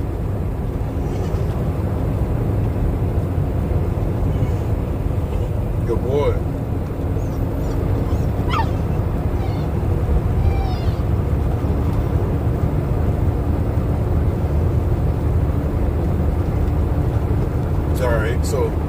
me find a Love's.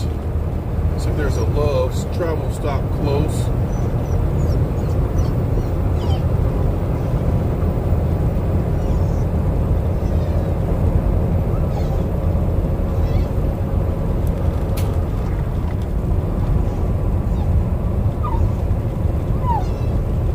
Fort Collins.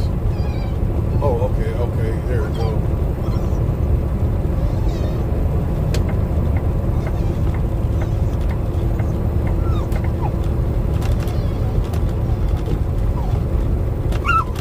Atlas. Going to Love's travel stop 377. Why we want it, man? You should have got it when you were down Continue there. on I-76. Oh, good boy. Good boy. Good boy, buddy.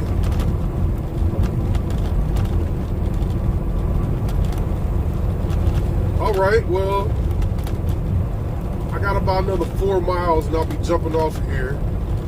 So, man, I really appreciate y'all, man. I really do. Y'all gave me life here. I appreciate it. I really do.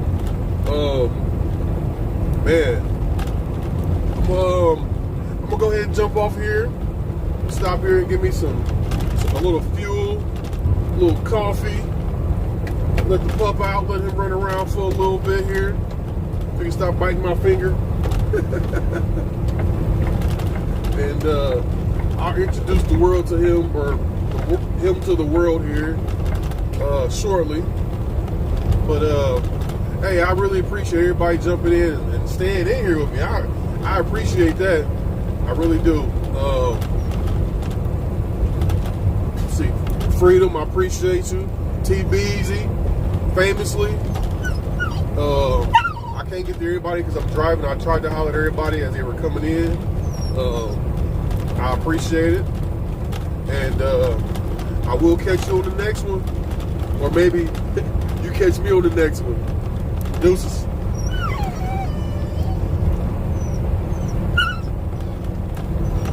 You saying bye?